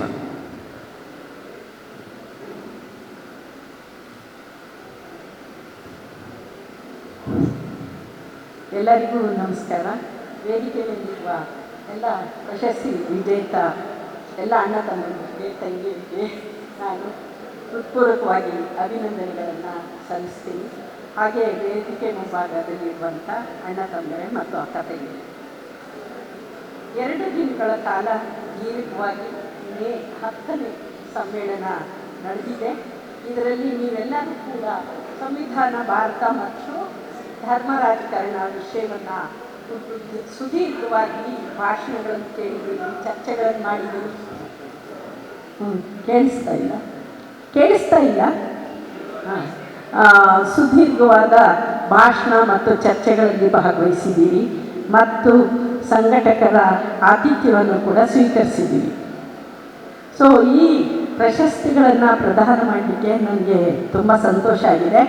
ಯಾಕೆ ಅಂದರೆ ಈ 7 ಜನರು ಅವರವರ ಕ್ಷೇತ್ರದಲ್ಲಿ ಅತ್ಯುತ್ತಮ ಸಾಧನೆಗಳನ್ನು ಮಾಡಿ ಈ ಪ್ರಶಸ್ತಿಗೆ ಅವರು ಭಾಜನರಾಗಿರೋದ್ರಿಂದ ನನಗೆ ತುಂಬ ಸಂತೋಷ ಆಗಿದೆ. ಒಂದು ಕಡೆ ಬರವಣಿಗೆ, ಇನ್ನೊಂದು ಕಡೆ ಹೋರಾಟ, ಇನ್ನೊಂದು ಕಡೆ ಚಿಂತನೆ, ಈ 3ರ ಸಂಯುಕ್ತವಾಗಿ ಅವರುಗಳು ಈ ಪ್ರಶಸ್ತಿಗೆ ಭಾಜನರಾಗಿರೋದ್ರಿಂದ ನಾನು ಕೂಡ ಅವ್ರಿಗೆ ಶರಣು ಹೇಳ್ತಾ, ಇವತ್ತಿನ ನಮ್ಮ ಬದ್ಧತೆ ಏನಾಗಿರಬೇಕು ಈ ಸಂದರ್ಭದಲ್ಲಿ ನೋಡಿ, ಒಂದು ರಾಷ್ಟ್ರದಲ್ಲಿ ಒಂದು ಸಂವಿಧಾನಬದ್ಧವಾದ ರಾಜಕಾರಣದಿಂದ ಆಯ್ಕೆಯಾದ ಒಂದು ಸಂಸತ್ತಿದೆ. ಸಂಸತ್ ಒಳಗೆ ಒಂದು ಅಷ್ಟೇ ಪ್ರಬಲ ವಿರೋಧ ಪಕ್ಷವಿರಬೇಕು. ಸೊ ಒಂದು ಆಡಳಿತ ಪಕ್ಷಕ್ಕೆ ಒಂದು ಪ್ರಬಲ ವಿರೋಧ ಪಕ್ಷ ಇರಬೇಕು. ಆ ಆಡಳಿತ ಪಕ್ಷಕ್ಕೆ ಮತ್ತು ವಿರೋಧ ಪಕ್ಷಕ್ಕೆ ಚಾಟಿ ಬೀಸುವ ಈ ಹೋರಾಟಗಾರರೇ ಇರಬೇಕು. ಸೊ ಆಗ ನಾವು ಸಂಸತ್ತಲ್ಲಿ ಕೆಲಸ ಮಾಡುವ ಅಥವಾ ವಿಧಾನಸಭೆಯಲ್ಲಿ ಕೆಲಸ ಮಾಡುವ ರಾಜಕಾರಣಿಗಳನ್ನು ನಿರಂತರವಾಗಿ ನಾವು ಪ್ರಶ್ನೆ ಮಾಡಲಿಕ್ಕೆ ಸಾಧ್ಯ ಆಗುತ್ತೆ ಈ ಹೋರಾಟದ ಮೂಲಕ. ಮತ್ತು ಅವ್ರನ್ನ ನಾವು ಜನಪರವಾಗಿ ಇರೋ ಥರ ಕೆಲಸ ಮಾಡಲಿಕ್ಕೆ ಸಾಧ್ಯ ಆಗುತ್ತೆ. ಇಲ್ಲ ಅಂದರೆ ನೋಡಿ, ವಿರೋಧ ಪಕ್ಷವೇ ಇಲ್ಲದೆ ಹೆಂಗೆ ನಮ್ಮ 10 ವರ್ಷಗಳು ಕಳೆದೋದು ಅಂತಂತಂದರೆ, ಒಂದು ಸಂಸತ್ತಲ್ಲಿ ನಿಜವಾದ ಪ್ರಶ್ನೆಗಳನ್ನ ಎತ್ತಿದರೆ ಉತ್ತರ ಹೇಳುವಂಥ ಯಾವುದೇ ರೀತಿಯ ಸೌಜನ್ಯವನ್ನು ಆಳುವ ಪಕ್ಷ ತೋರಿಸಲಿಲ್ಲ. ಯಾಕೆ ಅಂದರೆ ಅಲ್ಲಿ ದುರ್ಬಲವಾದ ವಿರೋಧ ಪಕ್ಷ ಇದ್ದಿದ್ವಿ. ಸೊ ನಾವು ಸಾಮಾಜಿಕ ಕಾರ್ಯಕರ್ತರಾಗಿ ಚಳವಳಿಯಲ್ಲಿರೋರು ನಿರಂತರವಾಗಿ ಅವರನ್ನು ನಾವು ಏನು ಒಂಥರ ತಿವಿತಿರ್ಬೇಕು. ತಿವಿದಾಗ ಮಾತ್ರನೇ ಅವರು ಎಚ್ಚೆತ್ತುಕೊಳ್ತಾರೆ, ಅವರು ಪ್ರಶ್ನೆಗಳನ್ನು ಮಾಡ್ತಾರೆ. ಸೊ ಹಾಗಾಗಿ ಎರಡೂ ಪಕ್ಷಗಳಿಗೆ, ಏನು ವಿರೋಧ ಪಕ್ಷ ಮತ್ತು ಆಳುವ ಪಕ್ಷವನ್ನು ನಿರಂತರವಾಗಿ ನಾವು ಬಹಳ ಶತಮಾನಗಳಿಂದ ನೋಡ್ತಾ ಇದ್ದೀವಿ. ಚಳುವಳಿಗಾರರೇ ಅದನ್ನು ದಾರಿಗೆ ತಂದಿರೋದು ಮತ್ತು ಅನೇಕ ಪ್ರಶ್ನೆಗಳನ್ನ ಎತ್ಕೊಂಡು ಒಂದು ಸರ್ಕಾರವನ್ನು ಉರುಳಿಸಿರೋದು ಮತ್ತು ಹೊಸ ಸರ್ಕಾರಗಳನ್ನು ರಚಿಸಲಿಕ್ಕೆ ಮಾಡಿರೋದು ಕೂಡ ನಾವು ಚಳುವಳಿಗಾರರಿಂದ ಮಾತ್ರ ಸಾಧ್ಯ. ಸೊ ಹಾಗಾಗಿ ನಾವೇನು ಮಾಡೋಕ್ಕಾಗಲ್ಲ ಅನ್ನುವ ಮನೋಭಾವದಿಂದ ಹೊರಗಡೆ ಬಂದು ನಾವು ನಿರಂತರವಾಗಿ ಮಾತಾಡ್ತಿರ್ಬೇಕಾಗತ್ತೆ, ನಿರಂತರವಾಗಿ ಬಲಿತಾ ಇರಬೇಕಾಗತ್ತೆ, ನಿರಂತರವಾಗಿ ಅವರು ಮಾಡೋ ತಪ್ಪುಗಳನ್ನು ಸಾರ್ವಜನಿಕವಾಗಿ ಹೇಳ್ತಾನೇ ಇರಬೇಕಾಗತ್ತೆ. ಅದು 100 ಸಾರಿ ಆಗ್ಬೋದು, 200 ಸಾರಿ ಆಗ್ಬೋದು, ಅಥವಾ 1000 ಟೈಮ್ ಕೂಡ ಆಗಬಹುದು. ಆದರೆ ಅವರನ್ನು ಪ್ರಶ್ನೆ ಮಾಡುವಂಥ ಒಂದು ಮನಸ್ಥಿತಿ ನಮ್ಮ ಸಾರ್ವಜನಿಕರಲ್ಲಿ ಅಥವಾ ಪ್ರಜೆಗಳಲ್ಲಿ, ವೋಟ್ ಹಾಕುವವರಲ್ಲಿ ಬರೋವರೆಗೂ ಕೂಡ ಅವರು ಅವ್ರದ್ದೇ ಆದ ರೀತಿಯ ದಬ್ಬಾಳಿಕೆ ಅಧಿಕಾರದಿಂದ ಮತ ಮತ್ತು ನಮಗೆ ಯಾರು ಸಾಟಿ ಇಲ್ಲ ಅನ್ನುವಂಥ ಒಂದು ಏನು ಬಿಹೇವಿಯರ್ ಅಥವಾ ಆ ಥರ ಒಂದು ನಡವಳಿಕೆ ಅಥವಾ ಅವರೊಳಗಡೆ ಆ ಥರದ ಒಂದು ದ್ರಾಷ್ಟ್ಯ ಬೆಳೀಲಿಕ್ಕೆ ನಾವು ಮೌನವಾಗಿರೋದು ಕೂಡ ಕಾರಣ ಆಗುತ್ತೆ. ಮೌನ ಸಮ್ಮತಿಯನ್ನು ಹೇಳೋದ್ರಿಂದ ಅವರು ನಾವು ಮಾಡ್ತಾ ಇರೋದು ಸರಿ ಇದೆ, ಅದಕ್ಕೋಸ್ಕರನೇ ಅವ್ರು ಯಾರು ಪ್ರಶ್ನೆ ಮಾಡ್ತಿಲ್ಲ ಅಂತ ಅನ್ನುವಂಥ ಒಂದು ಸ್ಥಿತಿಯನ್ನು ನಾವು ಮೌನ ವಹಿಸೋದ್ರ ಮೂಲಕ ಅವರಿಗೆ ಅವ್ರು ಬೇಕಾದನ್ನು ಮಾಡಿಕೊಳ್ಳಿಕ್ಕೆ ಅವಕಾಶವನ್ನು ಮಾಡಿಕೊಡ್ತಿರ್ತೀವಿ. ಆದರೆ ಅದು ಇಷ್ಟು ದಿವಸ ನಮಗೆ ಏನು ಅಂತಂದರೆ, ಸಂವಿಧಾನವನ್ನು ಬದಲಾಯಿಸ್ತೀವಿ ಅಂತ ಹೇಳುವ ಮಾತು ಅವ್ರ ಮಾತಿಂದ ಹೊರಗಡೆ ಬರಬೇಕಾದ್ರೆ ಅವ್ರಿಗೆ ಇರುವಂಥ ಒಂದು ದ್ರಾಷ್ಟ್ಯ ನೀವು ನಿಂತ್ಕೋಬೇಕಾಗಿದೆ. ಸೊ ನೀವು ನಾನು ಹೇಳೋದು ಇಲ್ಲ ಅಷ್ಟೇ, ಮನುವನ್ನು ವಿರೋಧಿಸೋರೆಲ್ಲರೂ ಮನುಸ್ಮೃತಿಯನ್ನು ಓದಬೇಕಂತ. ಯಾಕೆಂದರೆ ಸ್ಪಷ್ಟವಾಗಿ ಮನು ಹೇಗೆ ಹೆಣ್ಮಕ್ಳು, ತಳಜಾತಿ ಜನ ಮತ್ತು ವರ್ಗದ ಜನನ ಹೇಗೆ ದಬಾವಣೆ ಮಾಡಬೇಕು ಅಂತ ಮನುಸ್ಮೃತಿಯ ಎಲ್ಲ ಶ್ಲೋಕಗಳಲ್ಲೂ ಕೂಡ ಬರೆದಿರೋದ್ರಿಂದ ಅವರು ದಬಾವಣೆಯನ್ನು ಮಾಡ್ತಾ ಇರುವ ಮನುವಾದಿಗಳಿಗೆ ಇರುವ ಆ ಪೀಠಿಕೆ ಪುಸ್ತಕವನ್ನು ನಾವು ಓದಿ ನಮಗೆ ಅದಕ್ಕೆ ಸಮ್ಮತಿ ಇಲ್ಲ ಅನ್ನೋದನ್ನು ನಾವು ಜನತಂತ್ರದಲ್ಲಿ ಹೇಳದೆ ಹೋದರೆ ಅವರು ಎಲ್ಲವನ್ನು ಕೂಡ ಮಾಡ್ತಿರ್ತಾರೆ. ನಾವೊಂದು ಉದಾಹರಣೆ ಹೇಳ್ತೀನಿ. ಮನುಸ್ಮೃತಿ ಒಂದು ಶ್ಲೋಕದಲ್ಲಿ ಬ್ರಾಹ್ಮಣರು ತಿಥಿಯನ್ನು ಮಾಡುವಾಗ ಏನು ಮಾಡಬೇಕು? ಸಣ್ಣ ಕರುವನ್ನು ತಮ್ಮ ತಂದೆ ತಾಯಿಗಳಿಗೆ ಅರ್ಘ್ಯವಾಗಿ ಅರ್ಪಿಸಬೇಕು. ಸಣ್ಣ ಹಸುವಿನ ಕರುವನ್ನು ತಂದೆ ತಾಯಿಗೆ ಅರ್ಘ್ಯವನ್ನಾಗಿ ಅರ್ಪಿಸಬೇಕು. ಆಮೇಲೆ ಅದನ್ನು ಬ್ರಾಹ್ಮಣರು ಸೇವಿಸಬೇಕು. ಆಗ ಅವರು ಸ್ವರ್ಗಕ್ಕೆ ನೇರ ಹೋಗ್ತಾರೆ. ಅಂದರೆ ಮಾಂಸಾಹಾರ ರೂಢಿಯಲ್ಲಿತ್ತು ಅಂತಲ್ವಾ? ಮಾಂಸಾಹಾರ ರೂಢಿಯಲ್ಲಿ ಇಲ್ಲದೆ ಅದನ್ನು ಮನು ಬರೆದ್ರ? ಇಲ್ಲ. ಹಾಗಾಗಿಯೇ ಇವತ್ತು ಮಾಂಸಾಹಾರವನ್ನು ಧಿಕ್ಕರಿಸ್ತಾ ಇರೋ ಜನರಿಗೆ ಆ ಶ್ಲೋಕವನ್ನು ನಾವು ಹೇಳಬೇಕು. ನೀನು ಬಿಟ್ಟಿರ್ಬೋದಪ್ಪ, ಅಂದರೆ ನಿನ್ನ ಮನಸ್ಸಿಗೆ ಇದನ್ನೇ ಹೇಳ್ತಾ ಇದೆ, ಇದಕ್ಕೆ ನಿನ್ನ ಉತ್ತರ ಏನು ಕೇಳಬೇಕಾಗತ್ತೆ. ನಾವು ಪ್ರಶ್ನೆಗಳು ಕೇಳಬೇಕಾಗತ್ತೆ. ಹಾಗೆಯೇ ಅನೇಕ ಥರ ಬ್ರಾಹ್ಮಣ ಶೂದ್ರ ಹೆಣ್ಮಕ್ಳು ಮದುವೆ ಆಗ್ಬೋದಂತೆ, ಕ್ಷತ್ರಿಯರನ್ನ ಮದುವೆ ಆಗ್ಬೋದಂತೆ, ಮತ್ತೆ ವೈಶ್ಯರು ಮದುವೆ ಆಗ್ಬೋದಂತೆ. ಆ ಮದುವೆ ಆದಮೇಲೆ ಅವ್ರಿಗೆ ಸಿಕ್ಕುವ ಆಸ್ತಿಯ ಪಾಲು ನೋಡಿ, ಬ್ರಾಹ್ಮಣರಿಂದ ಹುಟ್ಟಿದ ಮಕ್ಕಳಿಗೆ ಮುಕ್ಕಾಲು ಪ್ರಾಪರ್ಟಿ ಕೊಟ್ಬಿಡ್ಬೇಕು, ಇನ್ನು ಉಳಿದ ಪ್ರಾಪರ್ಟಿಯಲ್ಲಿ ಅರ್ಧ ವೈಶ್ಯ ಮಕ್ಕಳಿಗೆ ಕೊಡಬೇಕು, ಇನ್ನು ಆ ಕಾಲು ಭಾಗದಲ್ಲಿ ಇನ್ನು ಅರ್ಧ ಭಾಗವನ್ನು ಶೂದ್ರರಿಗೆ ಮತ್ತು ಇತರ ಜನರಿಗೆ ಹಂಚಬೇಕು. ಅಂದರೆ ಹೇಗೆ ತಾರತಮ್ಯವನ್ನು ಅವನು ಕ್ಲಾಸಿಫೈ ಮಾಡಿ ಹೇಳ್ತಾನೆ ಅಂತ, ಯಾರು ಶ್ರೇಷ್ಠ ಯಾರು ಅಧಮ ಅನ್ನೋದನ್ನು ಅವನು ಬಹಳ ಸುಂದರವಾಗಿ ಬರೆದಿಟ್ಟಿದ್ದಾನೆ. ಇದು ನಮ್ಮ ಎಲ್ಲರ ಮನಸ್ಥಿತಿಯೂ ಆಗಿದೆ. ಅದು ಒಂದು ದೊಡ್ಡ ತೊಂದರೆಯಾಗಿರೋದು ಏನಂದರೆ, ಮನು ಬರೀ ಪುಸ್ತಕದಲ್ಲಿಲ್ಲ, ಮನು ನಮ್ಮೆಲ್ಲರ ಮನಸ್ಸಿಗೆ ಸಾವಿರಾರು ವರ್ಷಗಳಿಂದ ಇಳಿದು ಬಿಟ್ಟಿರೋದ್ರಿಂದ ಎಲ್ಲರೂ ನಮ್ಮ ಸುಂದರ ಹೇಳೋ ಥರ ಎಲ್ಲರೂ ಹಿಂದುತ್ವವಾದಿಗಳ ಆಗಲಿಕ್ಕೆ ಕಾರಣ ಅಂದರೆ ನಮ್ಮ ಮನಸ್ಥಿತಿಯಲ್ಲಿ ಅದು ಫಿಲ್ಟರ್ ಆಗಿಬಿಟ್ಟಿದೆ. ನಾವು ಅದನ್ನು ಒಪ್ಕೊಂಡಿದ್ದೀವಿ, ನಾವು ಅದನ್ನು ತಿರಸ್ಕರಿಸ್ತಾ ಇಲ್ಲ. ಸೊ ಈಗ ನಾವೇನಾದರೂ ಅದನ್ನು ಒಪ್ಪದೇ ಇದ್ದಿದ್ರೆ ನಮ್ಮ ನಡವಳಿಕೆಯಲ್ಲಿ, ನಮ್ಮ ಇದರಲ್ಲಿ ಜೀವನ ಕ್ರಮದಲ್ಲಿ ನಾವು ಸಂವಿಧಾನವನ್ನು ಮುರಿಯುವ ಕೆಲಸ ಮಾಡ್ತಿರ್ಲಿಲ್ಲ.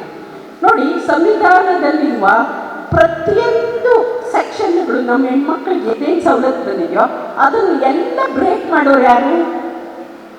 ಸರ್ಕಾರ ಅಲ್ಲ, ನಾವೇ ಬ್ರೇಕ್ ಮಾಡೋದು. ವರದಕ್ಷಿಣೆ ತಗೋಬಾರ್ದು, ಯಾರು ತಗೋತಾರೆ? ನಾವೇ ತಗೋತೀವಿ. ಆಮೇಲೆ ಇವರು ಏನು ನಮ್ಮ ಜೊತೆ ಕೆಲಸ ಮಾಡೋರಿಗೆ, ತಳ ಕೆಲಸಗಳನ್ನು ಮಾಡೋರಿಗೆ ತಂದು ಊಟ ಹಾಕಬೇಕು ಅಂತ ಹೇಳ್ತೀವಿ. ಯಾರು ಮಾಡ್ತೀವಿ? ಅದನ್ನು ನಾವೇ ಮಾಡ್ತೀವಿ. ಅಂದರೆ ಅನೇಕ ರೀತಿಯಲ್ಲಿ ನಮ್ಮ ಮನಸ್ಸೊಳಗಡೆ ಮನು ನಮ್ಮೆಲ್ಲರೊಳಗಡೆ ಕೂಡ ನಿಂತಿದ್ದಾನೆ. ಆಮೇಲೆ ಅವನೇ ನಮ್ಮನ್ನು ಆಳ್ತಿದ್ದಾನೆ. ಪಿತೃಪ್ರಧಾನತೆ, ಕ್ಲಾಸ್, ವರ್ಗ ಮತ್ತು ಜಾತಿ, ಈ ಮೂರು ಸಂಯುಕ್ತವಾಗಿ ಕೆಲಸ ಮಾಡ್ತವೆ. ನಾವು ಒಂದನ್ನು ಬಿಟ್ಟು ಇನ್ನೊಂದನ್ನು ಮಾತಾಡಿದರೆ ನಾವು ಸಮಾನತೆಯನ್ನು ಸಾಧಿಸಲಿಕ್ಕೆ ಸಾಧ್ಯ ಆಗೋದಿಲ್ಲ. ಹಾಗಾಗಿ ಪಿತೃಪ್ರಧಾನತೆ, ವರ್ಗ ಮತ್ತು ಜಾತಿ, ಈ ಮೂರು ಕೂಡ ನಮ್ಮ ತಾರತಮ್ಯವನ್ನು ಇನ್ನಷ್ಟು ಜೀವನ ಕ್ರಮದಲ್ಲಿ ರೂಪಿಸುವಂತೆ ಮಾಡಿರೋದ್ರಿಂದ ಈ ಮೂರನ್ನು ಕೂಡ ನಾವು ಕಿತ್ತು ಹೊರಗಡೆ ಬರಬೇಕಾಗುತ್ತೆ. ಈ ಮೂರನ್ನು ನಾವು ಏಕಕಾಲಕ್ಕೆ ಹೇಗೆ ಕಳಿಸ್ಕೊಳ್ಳೋದು? ಜಾತಿ ಮನಸ್ಥಿತಿನ ನಮಗೆ ಕಳಿಸ್ಕೊಳ್ಳೋಕ್ಕಾಗಲ್ಲ. ಯಾಕೆ ಅಂದರೆ 12ನೇ ಶತಮಾನದಲ್ಲಿ ವಚನಕಾರರು ಅಷ್ಟೊಂದು ಮಾತಾಡಿದ್ರು ಕೂಡ ಅನಂತರ 100 ವರ್ಷಗಳಿಗೆ ಮತ್ತೆ ನಾವು ಅದನ್ನು ಒಂದು ಜಾತಿಯಾಗಿ ಪರಿವರ್ತಿಸಿದಂಥ ದೇಶದಲ್ಲಿ ನಾವು ವಾಸ ಮಾಡ್ತಾ ಇರೋದ್ರಿಂದ ಜಾತಿಯನ್ನು ಮುರಿಯೋದು ತುಂಬ ಕಷ್ಟವಾಗಿ ಇರುವಂಥ ಸಿದ್ಧತೆ. ಸೊ ಆ ಕಾರಣಕ್ಕಾಗಿಯೇ ನೋಡಿ, 80ಸಲ್ಲಿ ಸ್ವಲ್ಪ ಸಂಚಲನ ಆಯಿತು. ನಾವು ಸ್ವಲ್ಪ ಮುಂದಕ್ಕೆ ಹೋದ್ವಿ, ಅಂತರ್ಜಾತಿ ವಿವಾಹಗಳಿಗೆ ನಾವು ತೆಕ್ಕೊಂಡ್ವಿ, ಅಂತರ್ಧರ್ಮೀಯ ವಿವಾಹಗಳಿಗೆ ತಕ್ಕೊಂಡ್ವಿ. ಆಗ ಮುಕ್ತವಾಗಿ ಎಲ್ಲರೂ ಕೂಡ ಬರ್ತಿದ್ರು ನಮ್ಮ ಜೊತೆ. ಅಂಥ ವಿವಾಹ ಆಗ್ತಿದ್ದಾರೆ ಅಂದರೆ ಅನೇಕ ಜನ ಒಂದು ಪ್ರೋತ್ಸಾಹ ಮಾಡೋರಿದ್ರು, ಮನೇಲಿ ಪ್ರೋತ್ಸಾಹ ಮಾಡ್ತಿದ್ದ ಅಂತ. ನಾವೆಲ್ಲರೂ ಕೂಡ ಅಂಥ ಮದುವೆ ಆದವು. ನೆಕ್ಸ್ಟ್ ಮದುವೆ ಆದವ್ರಿಗೆ ಹಿಂಗೊಂದು ರೂಮ್ ಮನೆ ಬಾಡಿಗೆ ಹೇಳ್ಕೊಡ್ಬೇಕಾ, ನಿಮ್ಗೊಂದು 4 ಪಾತ್ರೆ ತಗೊಳ್ಬೇಕಾ, ಇಂಥ ಕೆಲಸಗಳನ್ನು ನಾವು ಮಾಡಿ ಅಂಥ ಮದುವೆಗಳಿಗೆ ಸಪೋರ್ಟ್ ಮಾಡ್ತಾ ಇರುವಂಥ ನಮ್ಮ ಮೇಷ್ಟ್ರುಗಳಿದ್ರು, ನಾವು. ಆದರೆ ಇವತ್ತು ಅಂತರ್ಜಾತಿ ಮದುವೆ ಆಗ್ತಾ ಇದೆ ಅಂದರೆ ಅವ್ರಿಗೆ ಎಷ್ಟೋ ರೀತಿಯ ಆರ್ಥಿಕ ನೆರವನ್ನು ನಾವು ಒದಗಿಸ್ಬೇಕಾಗತ್ತೆ. ಅವ್ರನ್ನ ಬರೀ ಅವ್ರು ಮಾಡ್ಕೊಂಡಾಗ ಹೋಗಿ ನಾವು ಮದುವೆ ಮಾಡಿಸೋದು ಅಷ್ಟೇ ಅಲ್ಲ, ಅವರು ಸುಸ್ಥಿತಿಗೆ ಬರುವಂಥ ಅವಕಾಶನ ನಾವು ಕಲ್ಪಿಸ್ಕೊಡ್ಬೇಕಾಗತ್ತೆ. ಆಗ ಸಮಾಜ ಸ್ವಲ್ಪ ಜಾತಿಯನ್ನು ಮುರಿಯುವ ಮನಸ್ಥಿತಿಯನ್ನು ನಮ್ಮ ಯಂಗ್ಸ್ಟರ್ಸಲ್ಲಿ ನಾವು ತರೋಕ್ಕಾಗತ್ತೆ. ಅದು ಎಲ್ಲ ಇವತ್ತು IT ಸೆಕ್ಟರ್ನ ಹುಡುಗರು ಅಂಥ ಮದುವೆಗಳನ್ನು ಮಾಡ್ಕೋತಾ ಇದ್ದಾರೆ. ಅವ್ರಿಗೆ ಅದರ ನೆಸಸರಿ ಇಲ್ಲ, ಮಾಡ್ಕೋತಾರೆ, ಸುಖವಾಗೂ ಇದ್ದಾರೆ. ಕೆಲವರು ಇಲ್ಲ, ಮುಡ್ಕೊಂಡ್ರೂ ಅವ್ರು ಸುಖವಾಗಿದ್ದಾರೆ. ಆದರೆ ತಳಾಂತದಿಂದ ಜಾತಿಯನ್ನು ನಾವು ಹೋಗ್ಲಾಡಿಸ್ಬೇಕಲ್ಲ, ವರ್ಗವನ್ನು ಹೋಗ್ಲಾಡಿಸ್ಬೇಕಲ್ಲ. ಅದ್ರ ಜೊತೆಗಿರುವಂಥ ಪಿತೃಪ್ರಧಾನತೆ ಮನಸ್ಥಿತಿಯನ್ನು ಕಳಿಸೋದಿದೆಯಲ್ಲ, ಅದು ಇನ್ನೂ ಬಹಳ ಕಷ್ಟ. ಯಾಕೆಂದರೆ ಆಗಸ್ಟ್ ಬೆಬಲ್ ಕಡೆ ಹೇಳ್ತಾನೆ, ನೀವು ಮೊದಲು ಅಧೀನತೆಗೆ ಒಳಗಾಗಿದ್ದು ಈ ಜೀವಿ ಯಾವುದಂದರೆ ಅದು ಗಂಟಿಗೆ ಹೆಣ್ಣು. ಮೊದಲು ಅಧೀನತೆಗೆ ಒಳಗಾಗಿತ್ತು, ಅನಂತರ ಜಾತಿಯ ಅಧೀನತೆ ಬಂತು, ಆಮೇಲೆ ಆರ್ಥಿಕ ಅಧೀನತೆಗೆ ಒಳಪಡಿಸಿತು. ಅದಕ್ಕೆ ಅವ್ರು ಹೇಳ್ತಾನೆ, ಮೊದಲು ಅಧೀನತೆಗೆ ಒಳಗಾದ ಜೀವಿ ಯಾರು ಹೇಳಿದಾರೋ ಅವಳಿಗೆ ಸಮಾನತೆಯನ್ನು ತಂದುಕೊಡದೆ ನೀವು ಇತರ 2 ಸಮಾನತೆಗಳನ್ನು, ಜಾತಿ ಸಮಾನತೆ ಮತ್ತು ವರ್ಗ ಸಮಾನತೆಯನ್ನು ಮಾಡಲಿಕ್ಕೆ ಸಾಧ್ಯ, ಹೋಗ್ಲಾಡಿಸಲಿಕ್ಕೆ ಸಾಧ್ಯ ಇಲ್ಲ. ಅಂದರೆ ಹೆಣ್ಣನ್ನು ಮೊದಲು ಇರುವ ಸಂಕೋಲೆಗಳಿಂದ ಮುಕ್ತಗೊಳಿಸಬೇಕಾಗಿದೆ. ಆ ಮುಕ್ತಗೊಳಿಸುವ ಮನಸ್ಸು ಪ್ರಗತಿಪರರು ಎಷ್ಟೋ ಸರಿ ಇಲ್ಲದೆ ಇರೋದನ್ನ ನಾವು ಕಣ್ಣಾರೆ ಕಂಡಿದ್ದೀವಿ. ಹಾಗಾಗಿಯೇ ನಾವು ಜಾತಿ ಹೋರಾಟ ಮಾಡ್ತಿರ್ಬೋದು, ವರ್ಗದ ಹೋರಾಟ ಮಾಡ್ತಿರ್ಬೋದು, ರೈತರ ಪರವಾಗಿ ಹೋರಾಟ ಮಾಡ್ತಿರ್ಬೋದು, ಪರಿಸರದ ಪರವಾಗಿ ಹೋರಾಟ ಮಾಡ್ತಿರ್ಬೋದು. ಆದರೆ ನಾವು ನಮ್ಮ ಮನೆಯಲ್ಲಿ ಹೇಗೆ ನಡ್ಕೋತೀವಿ ನಮ್ಮ ಹೆಣ್ಮಕ್ಳ ಜೊತೆ, ಅವಳನ್ನ ಹೇಗೆ ನಾವು ಆ ಹೋರಾಟದಲ್ಲಿ ಒಗ್ಗೂಡಿಸ್ತೀವಿ. ಎಷ್ಟೋ ಸರಿ ನಾವು ಹೆಣ್ಮಕ್ಳನ್ನು ಮರ್ತೇ ಹೋಗ್ತೀವಿ ಹೋರಾಟದಲ್ಲಿ ಒಗ್ಗೂಡಿಸೋದು. ಎಷ್ಟೋ ಸರಿ ಎಷ್ಟೋ ಫಂಕ್ಷನ್ಗಳಲ್ಲಿ ಸ್ಟೇಜಲ್ಲಿ ಹೆಣ್ಣೊಬ್ಳು ಇರಬೇಕು ಅನ್ನೋದನ್ನೇ ಮರ್ತೋಗ್ತೀವಿ. ಅವ್ರನ್ನ ಕರೆದು ಮಾತಾಡ್ಸಲ್ಲ, ನಾವು ಅವ್ರ ಚಿಂತನೆಗಳೇನು ಹಂಚ್ಕೊಳ್ಳೋಕೆ ಕೊಡಲ್ಲ. ಇಂಥ ಪರಿಸ್ಥಿತಿಯಲ್ಲಿ ಅದ್ರ ಜೊತೆಗೆ ಧರ್ಮನೂ ಕೂಡ ನಮ್ಮನ್ನು ಹತ್ತಿಕ್ತಾ ಇರೋದ್ರಿಂದ ಹೆಣ್ಮಕ್ಕಳಲ್ಲಿ ಅನೇಕ ನಿಯಮಗಳನ್ನು ಹಾಕಿರೋದು ಕೂಡ ಧರ್ಮ. ಈ ಧರ್ಮ ಅವನ್ನು ನಾವು ವಿಶ್ಲೇಷಣೆ ಮಾಡಿಕೊಳ್ಳುವಂಥ, ಮತ್ತು ನಾವೇ ಆಚರಣೆ ಮಾಡ್ತಿರ್ತೀವಿ. ನಮ್ಮ ಮನೆಗೆ ಒಬ್ಬರಿಬ್ಬರು ಹೆಣ್ಮಕ್ಳು ಬರ್ತಾರೆ, ಒಬ್ಬರು ಮುತ್ತೈದೆ, ಒಬ್ಬ ಮಗಳು ಹೆಣ್ಮಕ್ಳು ವಿಧವೆ ಅಂತ ಇಟ್ಕೊಳ್ಳೋಣ. ನಾವು ಮುತ್ತೈದೆಗೆ ಕುಂಕುಮ ಕೊಡ್ತೀವಿ, ವಿಧವೆಗೆ ಏನು ಮಾಡ್ತೀವಿ ನೋಡಿ. ಇದು ಚಿಕ್ಕ ತಾರತಮ್ಯ ಅಲ್ಲ, ಇದು ತುಂಬ ದೊಡ್ಡ ತಾರತಮ್ಯ. ಹಾಗಾಗಿಯೇ ವಿಧವೆ ಅನ್ನುವ ಹೆಣ್ಣು ಮಗಳ ಮನಸ್ಸಲ್ಲಿ ನೀನು ಅಸಾಮಾನ್ಯಳು ಅನ್ನೋದಕ್ಕೆ ಒಂದೇ ಒಂದು ಚಿಕ್ಕ ಕುಂಕುಮ ಕೊಡುವ ರಿಚುವಲ್ನಿಂದಲೂ ಕೂಡ ನಾವು ಆ ಕಾರ್ಯಕ್ರಮವನ್ನು ಎಸಗ್ತಾ ಇರ್ತೀವಿ. ಆಮೇಲೆ ಬಳೆ ಕೊಡುವ ಆದ್ಯತೆ, ಅದಕ್ಕೆ ಇವತ್ತು ನಮ್ಮ PM ಅವರು ಕೂಡ ಬಳೆ, ತಾಳಿ ಎಲ್ಲದರ ಬಗ್ಗೆ ಮಾತಾಡ್ತಾ ಇರೋದು. ಯಾಕೆಂದರೆ ಅವುಗಳು ಬಹಳ ಶ್ರೇಷ್ಠ ಅನ್ನೋತಾರೆ.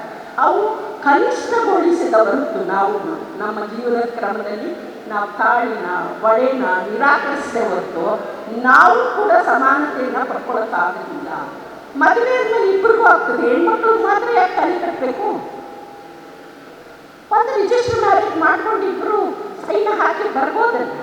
ಅಷ್ಟಕ್ಕೆ ನಾವು ಯಾಕೆ ಸೀಮಿತ ಆಗ್ತಾ ಇಲ್ಲ? ಅಷ್ಟು ರಿಚುವಲ್ಸ್ನ ಯಾಕೆ ಮಾಡ್ತಿರ್ತೀವಿ ಅಂದರೆ ಈ ಧರ್ಮ ಹೆಣ್ಣು ಮಕ್ಕಳನ್ನು, ಅದಕ್ಕೆ ಮನುವೆ ಹೇಳ್ಬಿಟ್ಟಿದ್ದಾರೆ, ಹೆಣ್ಮಕ್ಳು ಯಾವತ್ತಿಗೂ ಸ್ವತಂತ್ರರಲ್ಲ.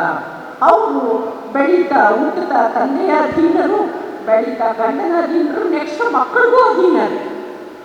ನೋಡಿ ಎಂಥ ಸ್ಥಿತಿ, ಮಕ್ಕಳಿಗೂ ಅಧೀನರವರು. ಸೊ ಹೀಗಾಗಿ ಈ ಅಧೀನತೆಯನ್ನು ಬಿಡಿಸ್ಕೊಳ್ಳೋಕ್ಕೆ ಪ್ರತಿ ಹಂತದಲ್ಲೂ ಕೂಡ ಹೆಣ್ಮಕ್ಳು ಮತ್ತು ಗಂಡು ಮಕ್ಕಳು ಇಬ್ಬರೂ ಕೂಡ ಹೋರಾಟ ಮಾಡಬೇಕಾಗಿದೆ. ಯಾಕೆಂದರೆ ಈ ಪಿತೃಪ್ರಧಾನತೆ ಬರೀ ಹೆಣ್ಣಿನ ತಲೆಯಲ್ಲಿ ಕೂತ ವಿಚಾರ ಅಲ್ಲ, ಗಂಡು ಮಾತ್ರ ಮಾಡೋದಿಲ್ಲ.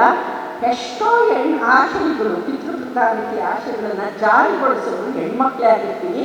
ಅಷ್ಟರ ಮಟ್ಟಿಗೆ ನಮ್ಮ ತಲೆಯಲ್ಲಿ ಪಿತೃಪ್ರಧಾನತೆ ಹೆಜ್ಜೆ ಹೆಜ್ಜೆಗೂ ನೆಲೆ ಮೂಡಿಸಿರೋದ್ರಿಂದ ಹೆಣ್ಮಕ್ಳು ಕೂಡ ಪಿತೃಪ್ರಧಾನತೆಯನ್ನು ಮುಂದಕ್ಕೆ ತಗೊಂಡೋಗೋ ವಾಹಕಗಳಾಗಿ ನಾವು ಕೆಲಸ ಮಾಡ್ತಿರ್ತೀವಿ. ಅದಕ್ಕೆ ಅನೇಕ ಗಾದನಾಥಗಳು ಇದೆ. ನಮ್ಮನ್ನು ವಾಹಕಗಳನ್ನಾಗಿ ಈ ಪಿತೃಪ್ರಧಾನತೆಯ, ಬೆಸುಯಾತಿಯ ಅಸಮಾನತೆಯನ್ನು ಮತ್ತು ಜಾತಿಯ ಅಸಮಾನತೆಯನ್ನು ನಾವು ಕರ್ಕೊಂಡು ಹೋಗುವ ವಾಹಕರಾಗಿ ಕೆಲಸ ಮಾಡ್ತಾ ಇರೋದ್ರಿಂದ ಮೊದಲು ಹೆಣ್ಮಕ್ಳು ನಾವು ವಿವೇಚನೆಶೀಲರಾಗಬೇಕು, ಚಿಂತನೆಗೆ ನಮ್ಮ ಮನಸ್ಸನ್ನು ಒಳಗೊಳಿಸಬೇಕು. ಎಲ್ಲಿ ಅಸಮಾನತೆ ಆಗ್ತಾ ಇದೆ ಅನ್ನೋದನ್ನು ಬಹಳ ಸೂಕ್ಷ್ಮವಾಗಿ ಗಮನಿಸಿಕೊಳ್ಬೇಕಾಗಿರುವಂಥ ಒಂದು ಮನಸ್ಥಿತಿಯನ್ನು ಗಂಡಗೂ ಬೆಳೆಸಬೇಕು ಮತ್ತು ನಾವು ಸ್ವಯಂ ಬೆಳೆಸ್ಕೋಬೇಕು. ಸೊ ಪರಸ್ಪರ ಬೆಳೆಸ್ಕೊಳ್ಳೋದ್ರ ಮೂಲಕನೇ ಈ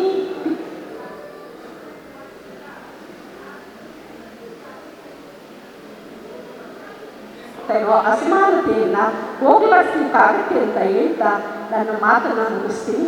ನನಗೆ ಅವಕಾಶ ಕೊಟ್ಟಿದ್ದ ಎಲ್ಲ ಸಂಘಟಕರಿಗೂ ನಾನು ಧನ್ಯವಾದಗಳು ಹೇಳ್ತೀನಿ. ನಾನು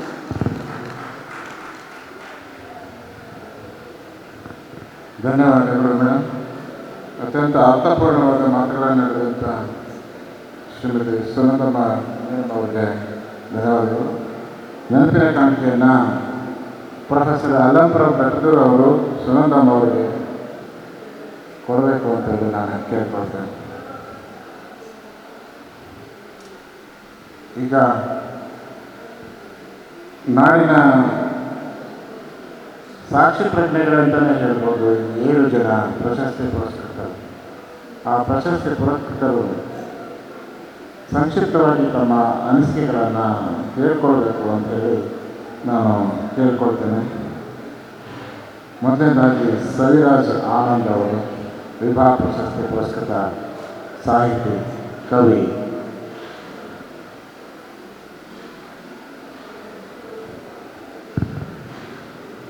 ಎಲ್ಲರಿಗೂ ನಮಸ್ಕಾರ. ಈ ಪ್ರಶಸ್ತಿಯನ್ನು ನಾನು ಪ್ರಶಸ್ತಿ ಅನ್ನೋದಕ್ಕಿಂತ ಒಂದು ಹೊಣೆಗಾರಿಕೆ ಅಂತ ತಿಳ್ಕೊಳ್ತೀನಿ. ಕಾರಣ ವಿಭಾ ಅವರ ಜೀವಪರ ಚಿಂತನೆಯನ್ನು, ಅವರ ನಿಲುವುಗಳನ್ನು ಮುಂದುವರಿಸುವಂತಹ ಹೊಣೆಗಾರಿಕೆ ಈ ಪ್ರಶಸ್ತಿ ಮೂಲಕ ನನಗೆ ಸಿಕ್ಕಿದೆ ಅಂತ ಅನ್ಕೊಳ್ತೀನಿ. ನನ್ನ ಕವನ ಸಂಕಲನ ಗಂಡಸರನ್ನು ಕೊಲ್ಲಿರಿ ಬಹಳ ಜನ ಈ ಶೀರ್ಷಿಕೆಯನ್ನು ಕೇಳಿದಾಗ ಟೈಟಲ್ ತುಂಬ ಕ್ಯಾಚಿ ಆಗಿರಬೇಕು, ಜನರಿಗೆ ಆಕರ್ಷಕವಾಗಿರಬೇಕು, ಅದಕ್ಕೆ ಈ ರೀತಿ ನೀವು ಶೀರ್ಷಿಕೆ ಇಟ್ಟಿದ್ದೀರಾ ಅಂತ ಕೇಳಿದ್ರು. ಕಾರಣ ಅದಲ್ಲ. ನನ್ನ ಗಟ್ಟಿಯಾದ ನಂಬಿಕೆ ಏನು ಅಂದರೆ, ಕವಿಯಾದವನು ಎಲ್ಲ ಕಾಲದಲ್ಲೂ ಕೂಡ ಖುದ್ದು ತನಗೆ ಮತ್ತು ಸಮಾಜಕ್ಕೆ ಮುಜುಗರವನ್ನು ಉಂಟು ಮಾಡ್ತಾ ಇರ್ತಾರೆ. ಪಂಪ ಒಂದು ಕಡೆ ಹೇಳ್ತಾನೆ, ಓಲಗಿಸಿ ಬಾಳುವುದೇ ಕಷ್ಟ ಈಡಾದಿ ಮಾತ್ರ ಅಂತೇಳಿ. ಅದು ಕವಿ ಪಂಪ ಮಂತ್ರಿ ಪಂಪನಿಗೆ, ಸೇನಾಧಿಕಾರಿ ಪಂಪನಿಗೆ ಮಾಡುವಂತಹ ಮುಜುಗರ ಅಷ್ಟೇ ಅಲ್ಲ, ಅರಿಕೇಸರಿಗೂ ಕೂಡ ಮಾಡುವಂತಹ ಮುಜುಗರ. ಕುವೆಂಪು ಅವರು ಕವಿ ಅರಸು ಗಿರಸುಗಳ ಋಣವಿಲ್ಲ ಅವನ ಅಗ್ನಿಮುಖಿ ಪ್ರಳಯ ಶಿಖಿ ಅಂತ ಹೇಳಿದಾಗ, ಅದು ಕವಿ ಕುವೆಂಪು ಅವರು ಪ್ರಭುತ್ವಕ್ಕೆ ಮಾಡುವ ಮುಜುಗರ ಅಷ್ಟೇ ಅಲ್ಲ, ಕವಿ ಕುವೆಂಪು ಅವರು ಪ್ರೊಫೆಸರ್ ಕುವೆಂಪು ಅವರಿಗೆ ಮಾಡುವ ಮುಜುಗರ ಕೂಡ ಹೌದು. ಈ ಕಾರಣಕ್ಕೆ ನಾನು ಕವನದ ಸಂಕಲನದ ಶೀರ್ಷಿಕೆಯನ್ನ ಗಂಡಸರನ್ನು ಕೊಲ್ಲಿರಿ ಅಂತ ಹೇಳಿ ಇರಿಸಿದ್ದೇನೆ. ಈ ಶೀರ್ಷಿಕೆಯ ಮೂಲಕ ನಾನು ಖುದ್ದು ನನಗೂ ಮುಜುಗರ ಉಂಟು ಮಾಡಿಕೊಳ್ತಾ ಇದ್ದೇನೆ, ಹಾಗೆಯೇ ಸಮಾಜಕ್ಕೂ ಮುಜುಗರವನ್ನು ಉಂಟು ಮಾಡೋದಕ್ಕೆ ಬಯಸ್ತೇನೆ. ಕಾರಣ ಸಮಾಜ ಅನೇಕ ಸಂದರ್ಭದಲ್ಲಿ ಮುಜುಗರಗಳಿಂದ ತಲೆಮರೆಸಿಕೊಳ್ಳುತ್ತೆ, ಮುಜುಗರ ಉಂಟು ಮಾಡುವ ಪ್ರಶ್ನೆಗಳಿಂದ ಓಡಿ ಹೋಗುತ್ತೆ. ಹಾಗೆ ಓಡಿ ಹೋಗಬಾರದು ಅನ್ನೋ ಕಾರಣಕ್ಕೆ ಈ ಶೀರ್ಷಿಕೆಯನ್ನು ಇಟ್ಟಿದ್ದೇನೆ. ಸಮಯದ ಮಿತಿ ಇರೋದ್ರಿಂದ ನನ್ನ ಮಾತನ್ನು ಮುಗಿಸ್ತೇನೆ. ಧನ್ಯವಾದ.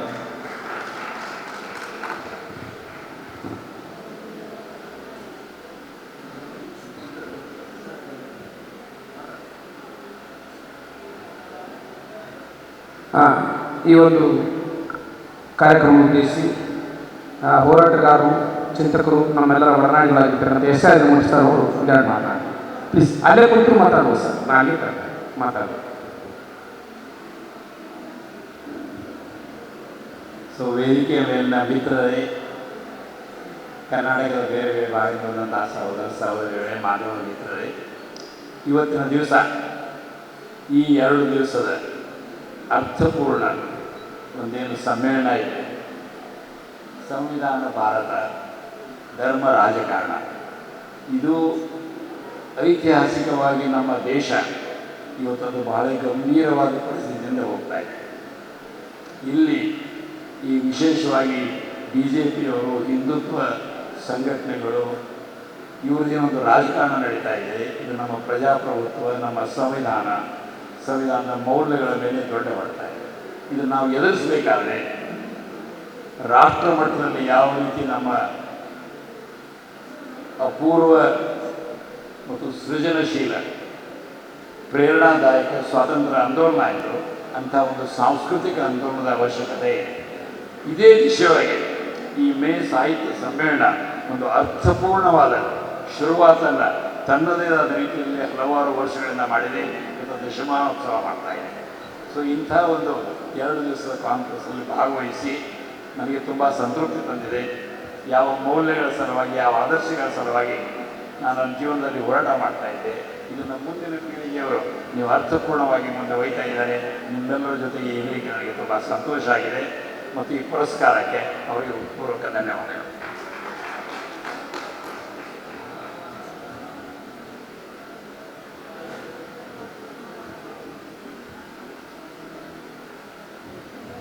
ಧನ್ಯವಾದಗಳು SR ಸರ್ಗೆ. ಈಗ ಮತ್ತೊಬ್ಬ ಇಲ್ಲಿನ ಪುರಸ್ಕೃತಗೊಂಡಂಥವರು ಮಾಧವಿ ಭಂಡಾರಿ ಕೆರೆಕೋಣ ಅವರು ಮಾತಾಡ್ತಾರೆ. ಎಲ್ಲ ಸಂಗಾತಿಗಳೇ, ಈ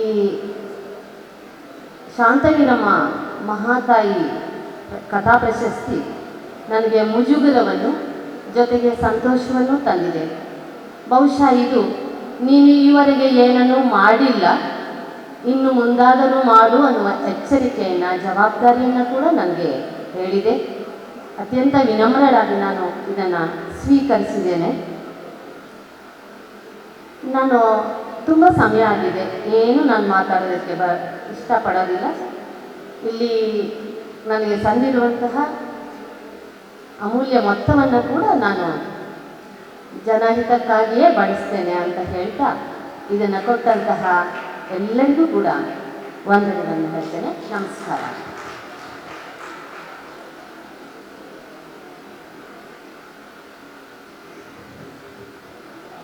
ಧನ್ಯವಾದಗಳು. ಈಗ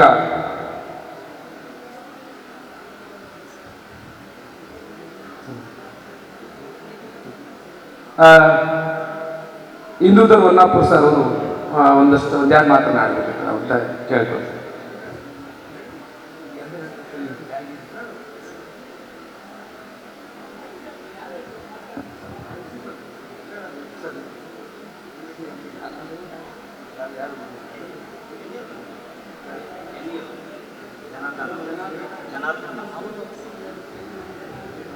ಇಲ್ಲ, ಎರಡೆರಡು ಮಾತನ್ನ ಹೇಳ್ಬೇಕಂತ ಹೇಳ್ಬಿಟ್ಟು ಇಲ್ಲಿ ಒಂದು ಆದೇಶ ಇದೆ. ಹಾಗಾಗಿ ಜನಾರ್ದನ್ ಜನಿಯವರು ಮೈಸೂರಿವರು ಒಂದು ಎರಡು ಮಾತನ್ನ ಆಡಬೇಕಂತ ಅವರು ವಿನಂತಿಸ್ತೀನಿ.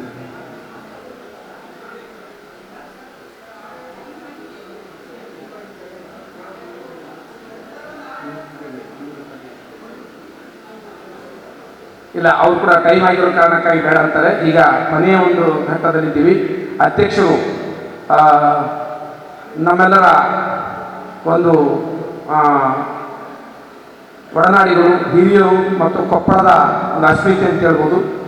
ಹನುಮಪ್ರಭು ಬೆಟ್ಟದೂರು ಸರ್ ಅವರು ತಮ್ಮ ಅಧ್ಯಕ್ಷೀಯ ಭಾಷಣವನ್ನು ನೆರವೇರಿಸ್ತಾರೆ.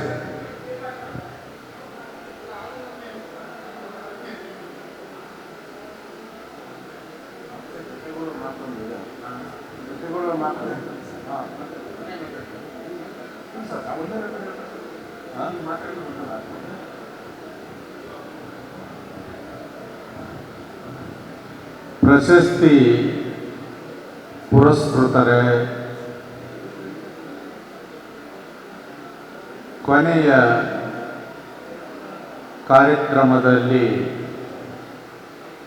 ಇರುವಂತಹ ಎಲ್ಲ ಬಂಧುಗಳೇ, ಸಾಹಿತ್ಯ, ಪತ್ರಿಕೋದ್ಯಮ, ಹೋರಾಟ, ಸಮಾಜ ಸೇವೆ ಮುಂತಾದ ರಂಗಗಳಲ್ಲಿ ಉತ್ತಮ ಕಾರ್ಯವನ್ನು ಮಾಡಿರ್ತಕ್ಕಂತಹ ಹಿರಿಯರಿಗೆ ಈ ಪ್ರಶಸ್ತಿ ಸಂದಿದೆ. ಬೆಳೆಯಬಲ್ಲ ಯುವಕರು ಕೂಡ ಈ ಪ್ರಶಸ್ತಿ ಪುರಸ್ಕೃತರಾಗಿದ್ದಾರೆ. 2 ದಿನಗಳ ಮೇ ಸಾಹಿತ್ಯ ಮೇಳ ಯಶಸ್ವಿಯಾಗಿದೆ. ಬಿಸಿಯೇರಿದ ಕೊಪ್ಪಳದ ವಾತಾವರಣವು ಕೂಡ ಮಳೆಯಿಂದಾಗಿ ತಂಪಾಗಿದೆ. ಈ ಭಾಗದಲ್ಲಿ ಒಕ್ಕಲುತನದ ಚಟುವಟಿಕೆಗಳು ಈಗಾಗಲೇ ಗರಿಗೆದರಿವೆ. ಜನಜೀವನಕ್ಕೆ ಬಹಳ ಮುಖ್ಯವಾದ ಉದ್ಯೋಗ ಅಂದರೆ ಒಕ್ಕಲುತನವೇ ಆಗಿದೆ. ಒಕ್ಕಲುತನವನ್ನು ಕಡೆಗಣಿಸಿದ್ದರಿಂದ ಈ ದೇಶದ ರೈತರು ತಮ್ಮ ಭೂಮಿಯನ್ನು ಯಾವುದೋ ಕಾರಣಕ್ಕಾಗಿ ಮಾರಾಟ ಮಾಡ್ತಾ ಇದ್ದಾರೆ. ಕೊಪ್ಪಳ ಭಾಗದಲ್ಲಿ ಲಕ್ಷಾಂತರ ಎಕರೆ ಭೂಮಿ ಪಡ ಬಿದ್ದಿದೆ. ಬಂಧುಗಳೇ, ಇದಕ್ಕೆ ಮೂಲ ಕಾರಣ ಸರ್ಕಾರದ ಧೋರಣೆ. ರೈತರು ಬೆಳೆದಂತಹ ಬೆಳೆಗಳಿಗೆ ವೈಜ್ಞಾನಿಕ ಬೆಲೆಯನ್ನು ಕೊಡುವುದಾಗಿ, ಬೆಂಬಲ ಬೆಲೆಯನ್ನು ಕೊಡುವುದಾಗಿ ಆಡಳಿತ ಮಾಡಿದ ಪಕ್ಷ ಈ ಘೋಷಣೆಯನ್ನು ಮಾಡಿತ್ತು. ರೈತರು ಕೋವಿಡ್ ಕಾಲದಲ್ಲಿ ಬಹುದೊಡ್ಡ ಹೋರಾಟ ಮಾಡಿ ರೈತ ವಿರೋಧಿ ಕಾನೂನುಗಳನ್ನು ವಾಪಸ್ ತೆಗೆದುಕೊಂಡರೂ ಕೂಡ ಆಯಾ ರಾಜ್ಯದಲ್ಲಿ ಅವುಗಳು ಉಳ್ಕೊಳ್ಳುವಂತೆ ಮಾಡಿದೆ. ಸ್ವಾಮಿನಾಥನ್ ವರದಿಯನ್ನು ಜಾರಿಗೆ ತರದೆ ಸ್ವಾಮಿನಾಥನ್ ಅವರಿಗೆ ಭಾರತ ರತ್ನ ಪ್ರಶಸ್ತಿಯನ್ನು ಕೊಡಲಾಯಿತು. ಕರ್ಪೂರಿ ಠಾಕೂರ್ ಅವರಿಗೆ ಭಾರತ ರತ್ನ ಪ್ರಶಸ್ತಿಯನ್ನು ಕೊಡಲಾಯಿತು. ಅಂದರೆ ಆಯಾ ಜನಾಂಗದ ಜನರನ್ನು ಭಾವನಾತ್ಮಕವಾಗಿ ಸರಿ ಮಾಡತಕ್ಕಂತಹ ಒಂದು ಕಾರ್ಯವನ್ನು ಕೇಂದ್ರ ಸರ್ಕಾರ ಮಾಡ್ತಾ ಇದೆಯೇ ಹೊರತು ಮೂಲ ಸಮಸ್ಯೆಗಳನ್ನು ಬಗೆಹರಿಸಲಿಕ್ಕೆ ಯಾವ ಪ್ರಯತ್ನವನ್ನು ಕೂಡ ಕೇಂದ್ರ ಸರ್ಕಾರ ಮಾಡಲಿಲ್ಲ. ಕೇಂದ್ರ ಸರ್ಕಾರದ ವಿರುದ್ಧ ಜನಾಭಿಪ್ರಾಯ ಉಂಟಾಗಿದೆ ಅನ್ನುವಂತಹ ಭಾವನೆ ಚುನಾವಣೆಯಲ್ಲಿ ಕಂಡು ಬರ್ತಾ ಇದೆ. ದಕ್ಷಿಣದಲ್ಲಿ ಮತ್ತು ಉತ್ತರದಲ್ಲಿಯೂ ಕೂಡ ಆಡಳಿತ ಪಕ್ಷಕ್ಕೆ ಒಂದು ತೀವ್ರವಾಗಿರ್ತಕ್ಕಂತಹ ಒಂದು ಪ್ರತಿರೋಧ ಕಂಡು ಬಂದಿದೆ ಅನ್ನುವಂತಹ ಒಂದು ಲೆಕ್ಕಾಚಾರವನ್ನು ಮಾಡಲಾಗಿದೆ. ಪರಿಣಾಮ ಏನಾಗುವುದು ಎನ್ನುವುದನ್ನು ನಾವು ನೋಡೋಣ, ನಿರೀಕ್ಷೆ ಮಾಡೋಣ. ರೈತರು ಬೆಳೆದಂತಹ ಬೆಳೆಗೆ ವೈಜ್ಞಾನಿಕ ಬೆಲೆಯೇ ಸಿಗಬೇಕು, ಬೆಂಬಲ ಬೆಲೆಯೂ ಕೂಡ ಅರ್ಥಹೀನವಾದದ್ದು. ನಾನು ಈಗಾಗಲೇ ಹೇಳಿದಂತೆ ಭೂಮಿಯನ್ನು ಸೋಲಾರ್ ಎನರ್ಜಿಗೆ, ಗಾಳಿ ಯಂತ್ರಕ್ಕೆ, ಕಾರ್ಖಾನೆಗಳಿಗೆ, ಕಡೆಗೆ ಸುಮ್ಮನೆ ಪಡ ಬಿಟ್ಟು ಪ್ಲಾಟ್ಗಳನ್ನು ಮಾಡಿ ಮಾರ್ತಕ್ಕಂತಹ ಒಂದು ದಂಧೆ ದೇಶದಲ್ಲಿ ಶುರುವಾಗಿರೋದರಿಂದ ತಿನ್ನುವ ಬಾಯಿಗಳಿಗೆ ಆಹಾರವನ್ನು ಒದಗಿಸಲಿಕ್ಕೆ ಮುಂದೊಂದು ದಿನ ಭೂಮಿಯ ಕೊರತೆ ಉಂಟಾಗುವ ಒಂದು ಸನ್ನಿವೇಶವೂ ಕೂಡ ರಾಷ್ಟ್ರದಲ್ಲಿ ಇದೆ. ಇನ್ನು ನಮ್ಮ ಕಾಲದಲ್ಲಿ ನಾವು ನೋಡಿದಂತಹ ಒಂದು ಸಂಘರ್ಷ ಅಂದರೆ ರಾಜ್ಯ ಮತ್ತು ಕೇಂದ್ರಗಳ ಮಧ್ಯದ ಒಂದು ಸಂಘರ್ಷವನ್ನು ನಾವು ನೋಡಿದ್ದೇವೆ. ನಮ್ಮ ಪಾಲಿನ ತೆರಿಗೆಯನ್ನು ತೆಗೆದುಕೊಂಡು ಅದನ್ನು ವಾಪಸ್ ಕೊಡದೇ ಇರತಕ್ಕಂತಹ, ಬರಗಾಲಕ್ಕೆ ಕರ್ನಾಟಕ ತುತ್ತಾದರೂ ಕೂಡ ಅದನ್ನು ಪರಿಗಣಿಸದೆ ಇರತಕ್ಕಂತಹ ಕೇಂದ್ರ ಸರ್ಕಾರ, ಅದನ್ನು ಪ್ರತಿಭಟಿಸಿದ ಇಲ್ಲಿಯ ಸರ್ಕಾರ ಕೋರ್ಟಿಗೂ ಕೂಡ ಹೋದ ಮೇಲೆ ಸ್ವಲ್ಪ ಪ್ರಮಾಣದ ಒಂದು ನೆರವನ್ನು ಕೇಂದ್ರ ಸರ್ಕಾರ ಬಿಡುಗಡೆ ಮಾಡಿದೆ.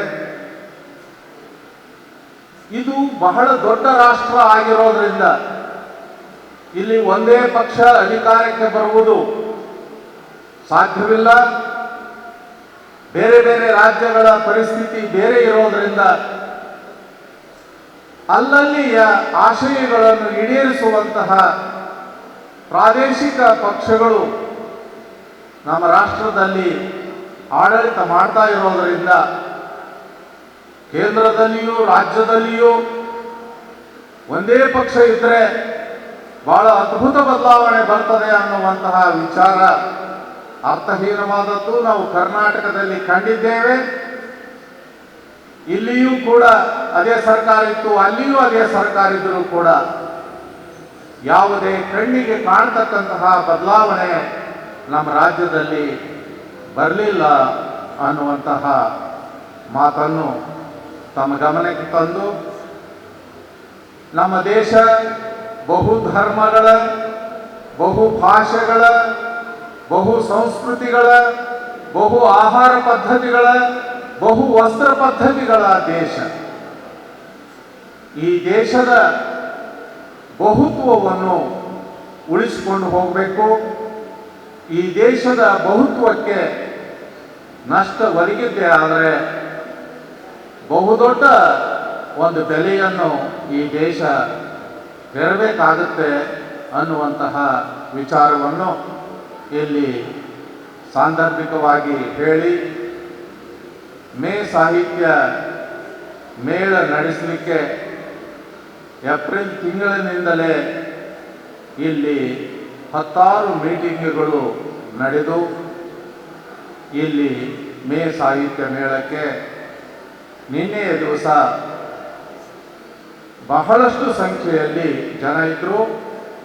ಇವತ್ತು ಮುಂಜಾನೆ ಬೇಗನೆ ಮಳೆ ಪ್ರಾರಂಭವಾದದ್ರಿಂದ ಅನೇಕರಿಗೆ ಬರಲಿಕ್ಕೆ ಸಾಧ್ಯವಾಗಿಲ್ಲ ಮತ್ತು ದೂರದ ಊರಿಗೆ ಹೋಗ್ತಕ್ಕಂತಹ ಜನ ಹೋಗಿರೋದರಿಂದ ಈ ಒಂದು ಸಭಾಂಗಣ ಖಾಲಿಯಾಗಿದೆ. ಇಲ್ಲಿ ಶಿವಸುಂದರ್ ಅವರು ಮಾತಾಡುವಾಗ, ಗೋಪಾಲಗೌಡರು ಮಾತಾಡುವಾಗ ನಿನ್ನೆ ಇಡೀ ದಿವಸ ಈ ಸಭಾಂಗಣ ಕಿಕ್ಕಿರಿದು ತುಂಬಿತ್ತು. ಜನರು ವೈಚಾರಿಕವಾಗಿ ಹಸಿದಿದ್ದಾರೆ. ಜನರಿಗೆ 10 ವರ್ಷಗಳಿಂದ ಒಂದು ಸಾಂಪ್ರದಾಯಿಕ ಆಡಳಿತವನ್ನು ನೋಡಿ ಜನರಿಗೆ ಬೇಸರ ಆಗಿದೆ. ಜನ ಕರ್ನಾಟಕದಲ್ಲಿ ಅಂತೂ ಬದಲಾವಣೆಯನ್ನು ತಂದಿದ್ದಾರೆ. ಇನ್ನು ದಕ್ಷಿಣದವರು ಉತ್ತರದವರು ಸೇರಿ ಏನು ಮಾಡ್ತಾರೆ ಅನ್ನುವಂತಹ ಕುತೂಹಲ ದೇಶದ ಜನಕ್ಕೆಲ್ಲ ಇದೆ. ದೇಶದ ಜನ ಬದಲಾವಣೆಗೆ ಮನಸ್ಸು ಮಾಡಿದ್ದೇ ಆದರೆ ಈ ರಾಷ್ಟ್ರ ಬಹು ಸಂಸ್ಕೃತಿಯನ್ನು ಉಳಿಸಿಕೊಳ್ತದೆ. ರೈತರು, ದುಡಿಯುವ ಜನರಿಗೆ ಒಂದು ಒಳ್ಳೆಯ ಕಾಲ ಬರಲಿದೆ.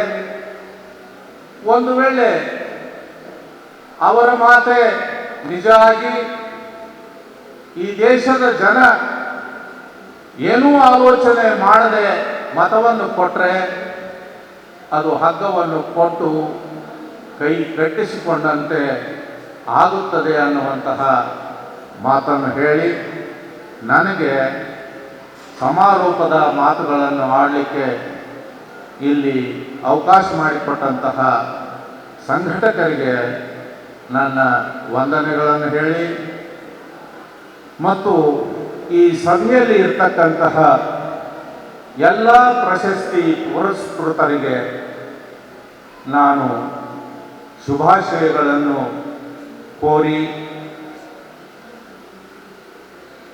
ಬಹಳ ಖುಷಿಯಾಗ್ತದೆ.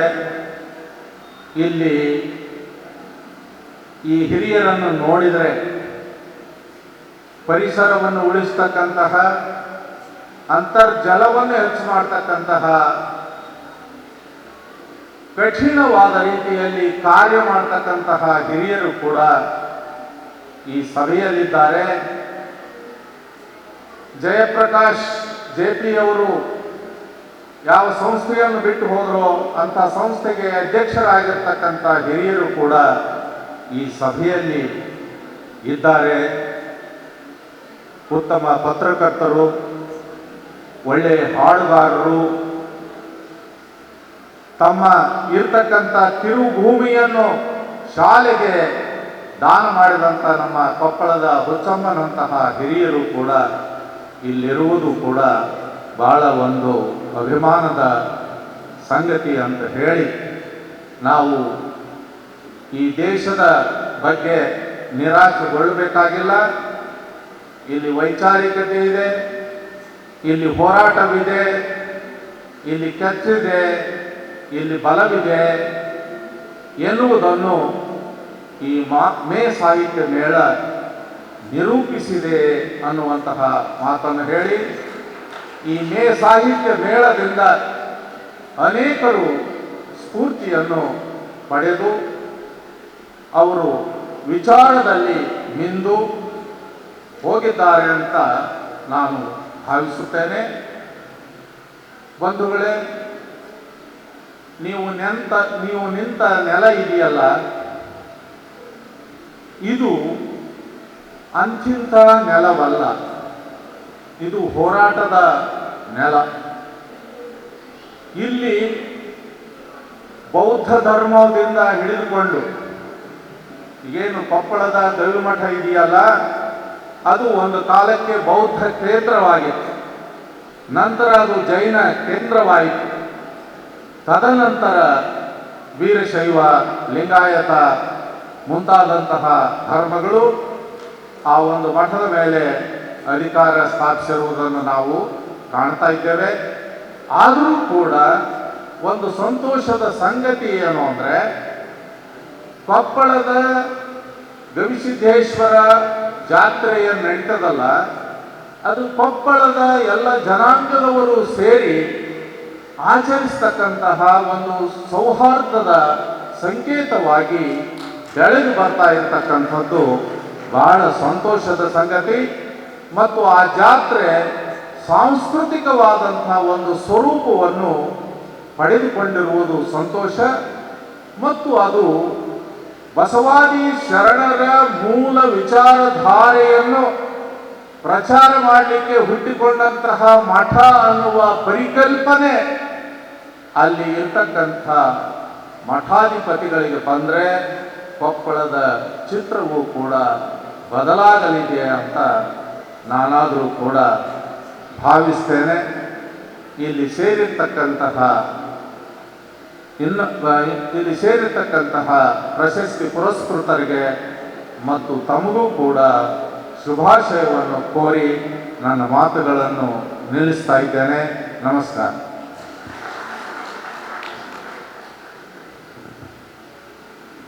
ಧನ್ಯವಾದಗಳು. ಅಲಪ್ರಭು ಬೆಡ್ಲೂರ್ ಸರ್ ಅವ್ರಿಗೆ ಧನ್ಯವಾದಗಳು. ಈಗ ಈ ಒಂದು ಮೇ ಸಾಹಿತ್ಯ ಮೇಳ ಕೊನೆ ಘಟ್ಟದಲ್ಲಿ ಮತ್ತೆ ಜೊತೆಗೂಡುವ ಮಾತನ್ನು ಮತ್ತು ಮತ್ತೆ ನಾವು ಮೇ ಸಾಹಿತ್ಯ ಮೇಳಕ್ಕೆ ಹೋಗುವ ಮಾತನ್ನು ನಮ್ಮ ಸಾಹಿತಿಗಳು, ಬರಹಗಾರರಾಗಿರ್ತಕ್ಕಂಥ, ಚಿಂತಕರಾಗಿರ್ತಕ್ಕಂಥ ಬಿ ಭಾಷೆ ಅವರು ಮಾತನಾಡ್ತಾರೆ. ಕೊನೆಯದಾಗಿ ಅವರೇ ಈ ಕಾರ್ಯಕ್ರಮಕ್ಕೆ ವಂದನೆಗಳನ್ನು ಕೂಡ ಹೇಳ್ತಾರೆ. ಗೆಳೆಯರೇ, ಸಂಗಾತಿಗಳೇ, ಬಂಧುಗಳೇ, ಸಮಯ ಮೀರಿದೆ. ನಾನು ಜೊತೆಗೂಡುವ ಮಾತು ಆಡಬೇಕಾಗಿದೆ. ಕಾಲ ಮೀರಿದಾಗ ಮಾತು ಅರ್ಥ ಕಳ್ಕೊಳ್ತದೆ. ಆ ಎಚ್ಚರವನ್ನು ಇಟ್ಕೊಂಡು ನಾನು ಜೊತೆಗೂಡುವಿಕೆಯ ಬಗ್ಗೆ ಮಾತು ಆಡೋದಕ್ಕಿಂತ ಮೌನವಾಗಿದ್ದು ಜೊತೆಗೂಡುವಿಕೆಯನ್ನು ಮನನ ಮಾಡ್ಕೋಬೇಕು ಎನ್ನುವಂತಹ ಒಂದು ಆಶಯವನ್ನು ವ್ಯಕ್ತಪಡಿಸ್ತಾ, ಜೊತೆಗೂಡುವಿಕೆ ಅನ್ನುವಂಥದ್ದು ಮಾತಿನಿಂದ ಆಗುವಂಥದ್ದಲ್ಲ, ಅದು ಮನನ ಮಾಡಿಕೊಳ್ಳುವುದರ ಮೂಲಕ ಸಾಧ್ಯವಾಗಿಸಬಹುದಾದಂಥದ್ದು ಎನ್ನುವಂತಹ ಹಿನ್ನೆಲೆಯಲ್ಲಿ ಇಲ್ಲಿ ಬಂದಿರತಕ್ಕಂಥ ನಿಮ್ಮೆಲ್ಲರಿಗೂ ನನ್ನ ಪ್ರೀತಿಯ ಒಂದು ಧನ್ಯವಾದಗಳನ್ನು ಅರ್ಪಿಸೋದಕ್ಕೆ ಇಷ್ಟಪಡ್ತೇನೆ. ಭಾಳ ಮುಖ್ಯವಾಗಿ ಇಲ್ಲಿ ಹೇಳಬೇಕಾಗಿದೆ, ಮೇ ಸಾಹಿತ್ಯ ಮೇಳ ಎನ್ನುವುದಕ್ಕೆ ಒಂದು ಅರ್ಥವಿದೆ. ಒಂದು ವಿಶಿಷ್ಟ ಕಾಲ ಸಂದರ್ಭದಲ್ಲಿ ಇದು ಒಂದು ಆರಂಭವಾಗಿದೆ. ಮೇ ದಿನ ಎನ್ನುವಂಥದ್ದೇ ಜಗತ್ತಿನ ದುಡಿಮೆಗಾರರ ಒಂದು ಮಹಾನ್ ರಾಜಕೀಯ ದಿಗ್ವಿಜಯದ ಒಂದು ಸಂಕೇತ. ಮೇ ದಿಗ್ವಿಜಯ ಅನ್ನುವಂಥದ್ದು ಜಗತ್ತಿನ ದುಡಿಮೆಗಾರರ ರಾಜಕೀಯ ದಿಗ್ವಿಜಯದ ದಿನ. ಆ ದಿನದ ನೆನಪಿನಲ್ಲಿ ನಾವು ಸಂಗಾತಿಗಳು, ಕೆಲ ಗೆಳೆಯರು ಸೇರಿಕೊಂಡು ಬಸವ ಸುಳಿಬಾವಿಯವರ ಮುಂದಾಳತನದಲ್ಲಿ ಆರಂಭಿಸಿದ ಮೇ ಸಾಹಿತ್ಯ ಮೇಳಕ್ಕೆ ನಮಗೊಂದು ಬಹು ದೊಡ್ಡದಾದ ಒಂದು ಆಶಯವಿದೆ. ಅದು ಏನು ಅಂತಂದರೆ, ನಾವು ಬದುಕ್ತಾ ಇರುವಂಥ ಕಾಲಘಟ್ಟದಲ್ಲಿ ಒಂದು ಕಡೆ ಪಾಳೆಗಾರಿಕೆ ಸಂಸ್ಕೃತಿ ಇದೆ, ಇದರ ಜೊತೆಗೆ ಬಂಡವಾಳಿಗ ಸಂಸ್ಕೃತಿ ತನ್ನ ಸಾಹಿತ್ಯ ಸಂಸ್ಕೃತಿ ಎಲ್ಲವನ್ನು ಕೂಡ ಮಾರುಕಟ್ಟೆ ಮಾಡಿಕೊಳ್ತಾ ಇದೆ, ಸಂಭ್ರಮ ಮಾಡಿಕೊಳ್ತಾ ಇದೆ. ಟಿಕೆಟ್ಗಳನ್ನು ಇಟ್ಕೊಂಡು ಸಾಹಿತ್ಯಿಕ ಗೋಷ್ಠಿಗಳು ನಡೀತಾ ಇದ್ದಾವೆ. ಇಂತಹ ಸಂದರ್ಭದಲ್ಲಿ ನಾವು ಜನಪರವಾದ ನೆಲೆಯೊಳಗೆ ದುಡಿಮೆಗಾರರ ಒಂದು ಸಂಸ್ಕೃತಿಯನ್ನು ಹುಟ್ಟಿ ಹಾಕಬೇಕು ಎನ್ನುವಂಥ ಹಿನ್ನೆಲೆಯಲ್ಲಿ ಮೇ ಸಾಹಿತ್ಯ ಮೇಳ ಅನ್ನುವಂಥದ್ದು ಆರಂಭವಾಗಿದೆ. ಈ ಹಿನ್ನೆಲೆಯಲ್ಲಿ ಇಲ್ಲಿ ಕಳೆದ 10-15 ವರ್ಷಗಳಿಂದ ಇಲ್ಲಿ ಮೇ ಸಾಹಿತ್ಯ ಮೇಳ ಯಾರನ್ನ ಒಳಗೊಂಡಿದೆ ಎನ್ನುವಂಥದ್ರ ಬಗ್ಗೆ ನಾವು ಗಮನ ಹರಿಸಬೇಕು. ಇಲ್ಲಿ ಭಿನ್ನ ಭಿನ್ನ ವಿಚಾರಧಾರೆಗಳ ಕ್ರಿಯಾಶೀಲ ಎಲ್ಲ ಸಂಗಾತಿಗಳು ಒಂದು ಕಡೆ ಕೂಡುವಂತಹ ಒಂದು ವೇದಿಕೆಯಾಗಿ ಮೇ ಸಾಹಿತ್ಯ ಮೇಳ ಇಲ್ಲಿ ರೂಪುಗೊಂಡಿದೆ. ಕಳೆದ 10 ವರ್ಷದಿಂದ ಅಂಬೇಡ್ಕರ್ವಾದಿ ಚಳವಳಿಯಲ್ಲಿರ್ತಕ್ಕಂಥವ್ರು, ಮಾರ್ಕ್ಸ್ವಾದಿ ಚಳವಳಿಯಲ್ಲಿರ್ತಕ್ಕಂಥವ್ರು, ಲೋಹಿಯಾವಾದಿ ಚಳವಳಿಯಲ್ಲಿರ್ತಕ್ಕಂಥವ್ರು, ವಿಶಾಲವಾಗಿ ಸಮಾಜವಾದಿ ಸಂಸ್ಕೃತಿಯನ್ನು ಪ್ರತಿಪಾದಿಸುವಂತಹ ಎಲ್ಲ ನಾಯಕರು ಮತ್ತು ಕಾರ್ಯಕರ್ತರು ಅಣಿನೆರೆದು ಇಲ್ಲಿ ಮೇ ಒಂದು ಸಾಹಿತ್ಯ ಮೇಳವನ್ನು ಇಲ್ಲಿ ನಾವು ನಡೆಸಲಾಗ್ತಾ ಇದೆ. ಸೊ ಈ ಹಿನ್ನೆಲೆಯಲ್ಲಿ ಇದು ಬೇರೆ ಬೇರೆ ಸಂಘಟನೆಗಳ ಒಂದು ಕಾರ್ಯಕರ್ತರು ಎಲ್ಲರೂ ಕೂಡ ಪರಸ್ಪರ ಒಂದು ಮುಖಾಮುಖಿಯಾಗುವಂತಹ ತಮ್ಮ ಭಿನ್ನಾಭಿಪ್ರಾಯಗಳನ್ನು ಮರೆತು ಒಂದು ಸಮಾನ ವೇದಿಕೆಯಲ್ಲಿ ಇಟ್ಕೊಂಡು ಚರ್ಚೆ ಮಾಡುವಂತಹ ಒಂದು ವೇದಿಕೆಯಾಗಿ ಕೂಡ ಇದು ಗಮನವನ್ನು ಸೆಳೆದಿದೆ. ಇಷ್ಟು ಮಾತ್ರವಲ್ಲ, ಯಾವ ರಾಜಕೀಯ ಸಿದ್ಧಾಂತದಲ್ಲಿಯೂ ನೇರವಾಗಿ ತೊಡಗಿಸಿಕೊಳ್ಳದೆ ರಾಜಕೀಯ ಚಳವಳಿಗಳಿಗೆ ಒಂದು ಹಿತೈಷಿಯಾಗಿರುವಂತಹ ಒಂದು ಬಹುದೊಡ್ಡ ಸಮುದಾಯ ಏನಿದೆ, ಬೆಂಬಲ ನೀಡುವಂತಹ ಹಿತೈಷಿಗಳಾಗಿರುವಂತಹ ಬಹುದೊಡ್ಡ ಸಮುದಾಯ, ಅವರು ಶಿಕ್ಷಕರಾಗಿರ್ಬೋದು, ರೈತರಾಗಿರ್ಬೋದು, ಬೇರೆ ಬೇರೆ ವೃತ್ತಿಯಲ್ಲಿರ್ತಕ್ಕಂಥವ್ರು ಅವರೆಲ್ಲರೂ ಕೂಡ ಬಂದು ಇಲ್ಲಿ ಕಳೆದ 10 ವರ್ಷಗಳಿಂದ ಇಲ್ಲಿ ಅಣಿನೇರ್ತಾ ಇದ್ದಾರೆ. ಈ ಕಾರಣಗಳಿಂದ ಮೇ ಸಾಹಿತ್ಯ ಮೇಳ ಎನ್ನುವಂಥದ್ದಕ್ಕೆ ಬಹುದೊಡ್ಡ ಒಂದು ವಿಶಿಷ್ಟತೆ ಇದೆ ಎನ್ನುವಂಥದ್ದನ್ನು ನಾವು ಅರ್ಥ ಮಾಡ್ಕೋಬೇಕು. ಹಾಗಾಗಿ ಮೇ ಸಾಹಿತ್ಯ ಮೇಳ ಒಂದು ನಿರ್ದಿಷ್ಟ ಸೈದ್ಧಾಂತಿಕತೆಯ ಅಡಿಯಲ್ಲಿ ಕಾರ್ಯನಿರ್ವಹಿಸುತ್ತಾ ಇರುವಂತಹ ಒಂದು ವೇದಿಕೆ ಅಲ್ಲ. ಆದರೆ ಅನೇಕ ರಾಜಕೀಯ ಸಿದ್ಧಾಂತಗಳ ಅಂದರೆ ಜನಪರವಾಗಿರುವಂತಹ ರಾಜಕೀಯ ಸಿದ್ಧಾಂತಗಳ ಕಾರ್ಯಕರ್ತರನ್ನ ಒಂದು ಕಡೆ ಕೂಡಿಸುವಂತಹ ಅಥವಾ ಒಂದು ಕಡೆ ಕರೆತರುವಂತಹ, ಆದರೆ ನಿರ್ದಿಷ್ಟ ರಾಜಕೀಯ ತಾತ್ವಿಕತೆಯನ್ನು ಒಂದು ದೃಷ್ಟಿಕೋನವನ್ನು ಹೊಂದಿರತಕ್ಕಂಥ ಒಂದು ವೇದಿಕೆಯಾಗಿದೆ ಅನ್ನುವಂಥದ್ದನ್ನು ಕೂಡ ಬಹಳ ಸ್ಪಷ್ಟವಾಗಿ ಹೇಳಲೇಬೇಕು. ಇಂತಹದ್ದೊಂದು ಪ್ರಯತ್ನ ಇದು ಮುಂದುವರಿಸಲೇಬೇಕಾಗ್ತದೆ.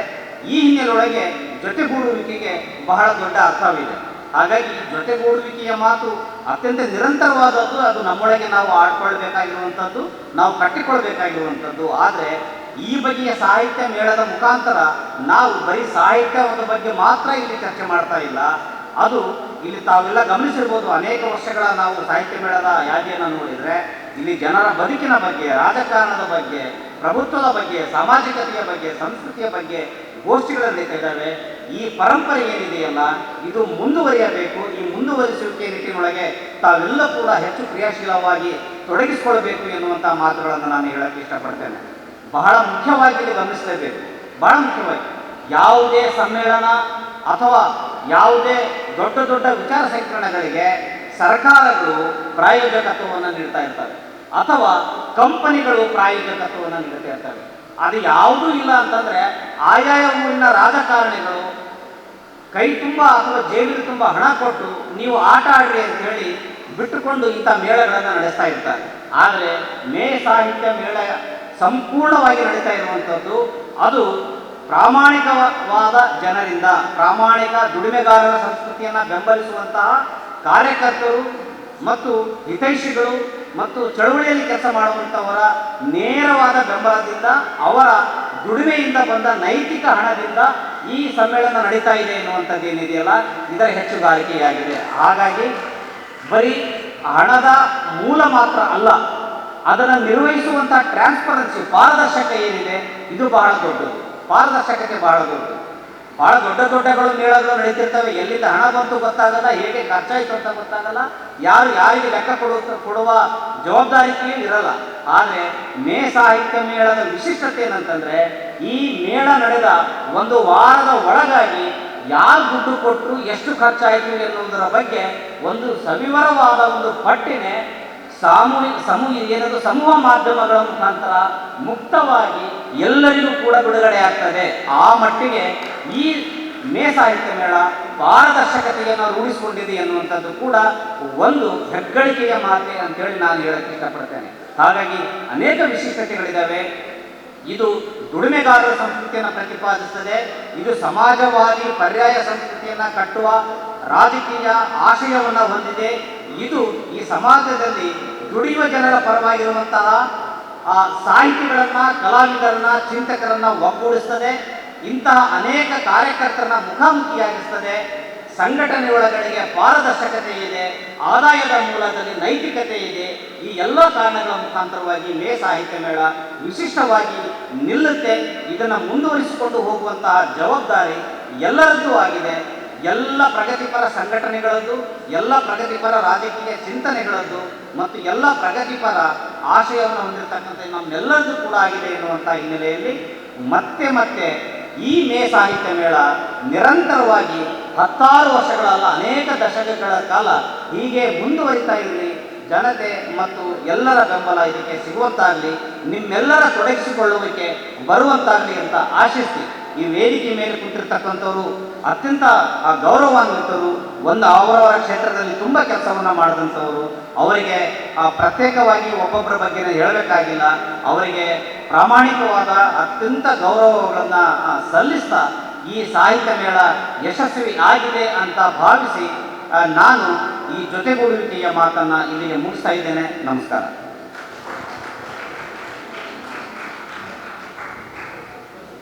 ಒಂದು ಸೆಕೆಂಡ್, ವೇದಿಕೆ ಮೇಲೆ ದಯವಿಟ್ಟು ಕೂಡಬೇಕು. ಒಂದು ಗೌರವ ಕಿಟ್ಟನ್ನು ಕೆಲವರಿಗೆ ಇಲ್ಲಿ ಕೆಲಸ ಮಾಡಿದಂತೆ ಕೊಡ್ಲಾಕಿದೆ.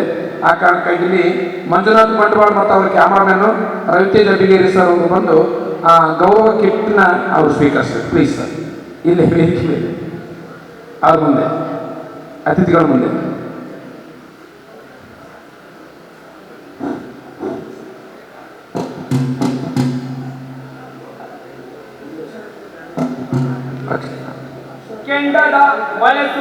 ಅಕ್ಷರ ಟಿವಿಯಲ್ಲಿ ಈ ಒಂದು ಲೈವ್ ಅನ್ನು ಇಡೀ ಕಾರ್ಯಕ್ರಮದ ಲೈವ್ ಅನ್ನು 2 ದಿವಸ ಅಕ್ಷರ ಟಿವಿಯಲ್ಲಿ, ಇಲ್ಲಿನ ಲೋಕಲ್ ಟಿವಿಯರು ಅದರಲ್ಲಿ ಮಂಜುನಾಥ್ ಬಂಡವಾಳ ಅಕ್ಷರ ಟಿವಿಯಲ್ಲಿ ಮಾಡಿದ್ದಾರೆ, ನಮ್ಮ ಪ್ರಚಾರ ಮಾಡಿದ್ದಾರೆ, ಆ ಪ್ರಸಾರ ಮಾಡಿದ್ದಾರೆ. ಮತ್ತು ಅವರೆಲ್ಲ ನಮಗೆ ತುಂಬ ಈ ಒಂದು ಸಮ್ಮೇಳನ ಯಶಸ್ವಿ ಕಾರಣೀಭೂತರಾಗಿದ್ದಾರೆ. ಅವ್ರಿಗೆ ಕೂಡ ಗೌರವ ಕಿಟ್ಟನ್ನು ಮತ್ತು ರವಿತೇಜ್ ಅಭಿಗೇರಿ ಸರ್ ಮತ್ತು ಅವ್ರ ಕ್ಯಾಮ್ರಾಮನ್ ಮೇಲೆ ಬರಬೇಕು.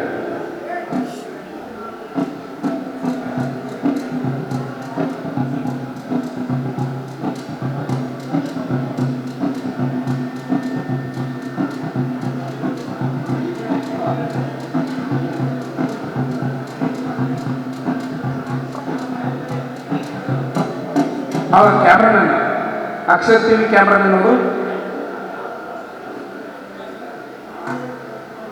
ಗೌರವ ಕಿಟ್ಟನ್ನು ಸ್ವೀಕರಿಸ್ತಾರೆ.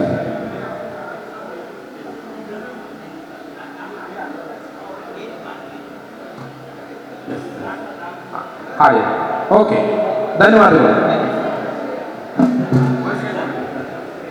ಬಸ್ ಸ್ಟ್ಯಾಂಡ್ ಆ್ಯಂಡ್ ರೈಲ್ವೆ ಸ್ಟೇಷನ್ಗೆ ಹೋಗೋರಿಗೆ ಗಾಡಿ ವೆಹಿಕಲ್ ನಿಂತ್ಕೊಂಡಿದೆ. ರೆಡ್ಡಿ ಸರ್ ಕೂಡ ವೇದಿಕೆ ಮೇಲೆ ಬರಬೇಕು, ಗೌರವವನ್ನು ಸ್ವೀಕರಿಸಬೇಕು. ಡಾಕ್ಟರ್ ರೆಡ್ಡಿ ಅವರು ವೇದಿಕೆ ಮೇಲೆ ಬರಬೇಕು, ಗೌರವ ಸ್ವೀಕರಿಸಬೇಕು. ಗೌರವ ಕಿಟ್ಟನ್ನು ಸ್ವೀಕರಿಸಬೇಕು. ಕೆಂಡದ ಮಳೆ ಸುರಿಯಲೇಬೇಕು ದುಷ್ಟರ ಮೇಲೆ, ದುಷ್ಟರ ಮೇಲೆ ಸರ್ವರಿಗೂ ಸಮಪಾಲು ಬೇಕು ಭೂಮಿಯ ಮೇಲೆ, ಈ ಭೂಮಿಯ ಮೇಲೆ. ಕೆಂಡದ ಮಳೆ ಸುರಿಯಲೇಬೇಕು ದುಷ್ಟರ ಮೇಲೆ, ಸರ್ವರಿಗೂ ಸಮಪಾಲು ಬೇಕು ಭೂಮಿಯ ಮೇಲೆ, ಈ ಭೂಮಿಯ ಮೇಲೆ. ಸತ್ಯದ ಜ್ವಾಲೆ ಸಿರಿಯಲೇಬೇಕು ಸುಳ್ಳಿನ ಮೇಲೆ, ಸತ್ಯದ ಜ್ವಾಲೆ ಸಿರಿಯಲೇಬೇಕು ಸುಳ್ಳಿನ ಮೇಲೆ.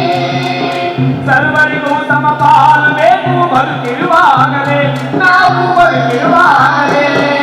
ಕೆಂಡದ ಮಳೆ ಸುರಿಯಲೇಬೇಕು ದುಷ್ಟರ ಮೇಲೆ, ದುಷ್ಟರ ಮೇಲೆ ಸರ್ವರಿಗೂ ಸಮಪಾಲು ಬೇಕು ಭೂಮಿಯ ಮೇಲೆ, ಈ ಭೂಮಿಯ ಮೇಲೆ. ಬೆವರನ್ನು ಸುರಿಸಿ ದುಡಿಯುವವರೆಲ್ಲ ಬಡವರು ಏಕೆ, ಬೆವರನ್ನು ಸುರಿಸಿ ದುಡಿಯುವವರೆಲ್ಲ ಬಡವರು ಏಕೆ. ಸೋಕಿಸೋ ಮಾರಿ ಕೆಡುಕರಿಗೆಲ್ಲ ಆಸ್ತಿ ಬೇಕೆ, ಸೋಕಿಸೋ ಮಾರಿ ಕೆಡುಕರಿಗೆಲ್ಲ ಆಸ್ತಿ ಬೇಕೆ. ಪ್ರಶ್ನೆ ಮಾಡದೆ ಸತ್ತಂತಿದ್ದರೆ ಸ್ವತಂತ್ರವಿಲ್ಲ, ಪ್ರಶ್ನೆ ಮಾಡದೆ ಸತ್ತಂತಿದ್ದರೆ ಸ್ವತಂತ್ರವಿಲ್ಲ. ಸತ್ಯದ ಹುಡುಕಾದರೆ ಗಡಿಯಾರಿಗೂ ಎದರುವುದಿಲ್ಲ, ಸತ್ಯದ ಹುಡುಕಾಟಕ್ಕೆ ಯಾರಿಗೂ ಎದುರುವುದಿಲ್ಲ. ಬಲಿ ಕೊಡೋದು ಕುರಿಗಳನ್ನೇ ಹುಲಿಗಳನ್ನಲ್ಲ, ಸಿಂಹಗಳನ್ನಲ್ಲ, ಆನೆಗಳನ್ನಲ್ಲ, ಸಿಂಹಗಳನ್ನಲ್ಲ, ಆನೆಗಳನ್ನಲ್ಲ. ವಿದ್ಯೆ ಇಲ್ಲದೆ ದಂಡರಾದೆವು, ಆಸ್ತಿ ಇಲ್ಲದೆ ಬಡವರಾದೆವು, ಅಧಿಕಾರವಿಲ್ಲದೆ ಗುಲಾಮರಾದೆವು, ಅಗ್ಗಕ್ಕಿಲ್ಲದದು ಕೆಂಡದ ಮನಸುರಿಯಬೇಕು ದುಷ್ಟರ ಮೇಲೆ, ಸರ್ವರಿಗೂ ಸಂಪಾದಿಸಬೇಕು ಭೂಮಿಯ ಮೇಲೆ, ಈ ಭೂಮಿಯ ಮೇಲೆ. ಒಂದೇ ಮಾತರಂ ಎಂದರು ಅಸಮಾನತೆ ಏಕೆ, ಒಂದೇ ಮಾತರಂ ಎಂದರು ಅಸಮಾನತೆ ಏಕೆ, ಭಾರತ್ ಮಾತಾ ಕಿ ಜೈ ಎಂದರು ಜಾತಿಗಳೇಕೆ, ಭಾರತ್ ಮಾತಾ ಕಿ ಜೈ ಎಂದರು ಜಾತಿಗಳೇಕೆ. ಸ್ತ್ರೀ ಮೇಲಿನ ಶೋಷಣೆ ಕಲಿಯುಗಕ್ಕೂ ನಿಂತಿಲ್ಲ, ಸ್ತ್ರೀ ಮೇಲಿನ ಶೋಷಣೆ ಕಲಿಯುಗಕ್ಕೂ ನಿಂತಿಲ್ಲ. ಪವಾಡ ಪುರುಷರ ಹುಟ್ಟಿ ನಿಮ್ಮ ಉದ್ಧರಿಸುವುದಿಲ್ಲ, ಪವಾಡ ಪುರುಷರ ಹುಟ್ಟಿ ನಿಮ್ಮ ಉದ್ಧರಿಸುವುದಿಲ್ಲ. ಹೈಟೆಕ್ಕಿನ ಯುಗದಲ್ಲೂ ಅಸ್ಪೃಶ್ಯತೆ ನಿಂತಿಲ್ಲ, ನಾಗರಿಕತೆಯಲ್ಲಿ ಯಾವುದೇ ಹಕ್ಕಗಳು ಇಲ್ಲ, ನಾಗರಿಕತೆಯಲ್ಲಿ ಯಾವುದೇ ಹಕ್ಕಗಳು ಇಲ್ಲ. ಜಾತೀಯತೆ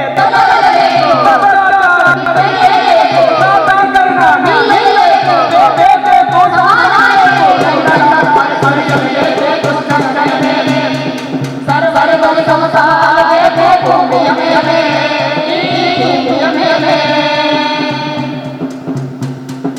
ಯಾವ ಬದುಕುವುದು ಹಾಗೆ ಹಾಗೆ ಮಾಡುವುದು, ಯಾವ ಬದುಕುವುದು ಹಾಗೆ ಮಧುಮಧು ಶಿಕ್ಷಣ ಗುರು ಗುರು ಮಧುಮಧು,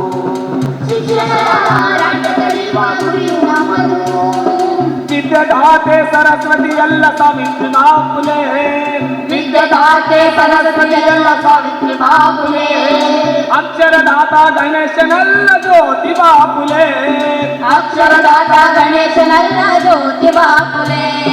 ಪ್ರಬುದ್ಧ ಭಾರತ ಕಟ್ಟೋಣ ಅಭಿಮಾನದಿಂದಲೇ, ಭೀಮರ ಮಾತರೇ ಮುದ್ದ ಬಸವನ ಮಾತರೇ, ಭೀಮರ ಮಾತರೇ ಮುದ್ದ ಬಸವನ ಮಾತರೇ. ನಾವೆಲ್ಲರೂ ಭಾರತೀಯರು, ನಮ್ಮ ಜಾತಿ ಮಾನವ ಜಾತಿ, ನಮ್ಮ ಧರ್ಮ ಪ್ರಜಾಪ್ರಭುತ್ವ, ಧರ್ಮ ಗ್ರಂಥ ಸಂವಿಧಾನ ಕೆಂಡದ ಮನಸುರಿಯಬೇಕು ದುಷ್ಟರ ಮೇಲೆ, ಸರ್ವರಿಗೂ ಸಮಪಾಲು ಬೇಕು ಭೂಮಿಯ ಮೇಲೆ, ಈ ಭೂಮಿಯ ಮೇಲೆ, ಈ ಭೂಮಿಯ ಮೇಲೆ, ಈ ಭೂಮಿಯ ಮೇಲೆ.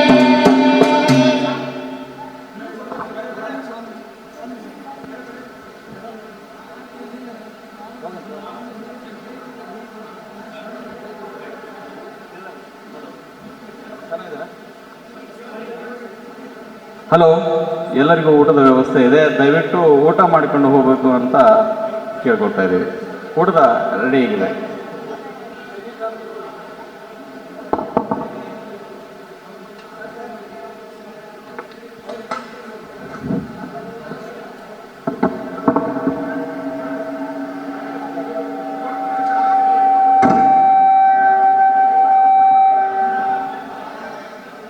ಹಲೋ.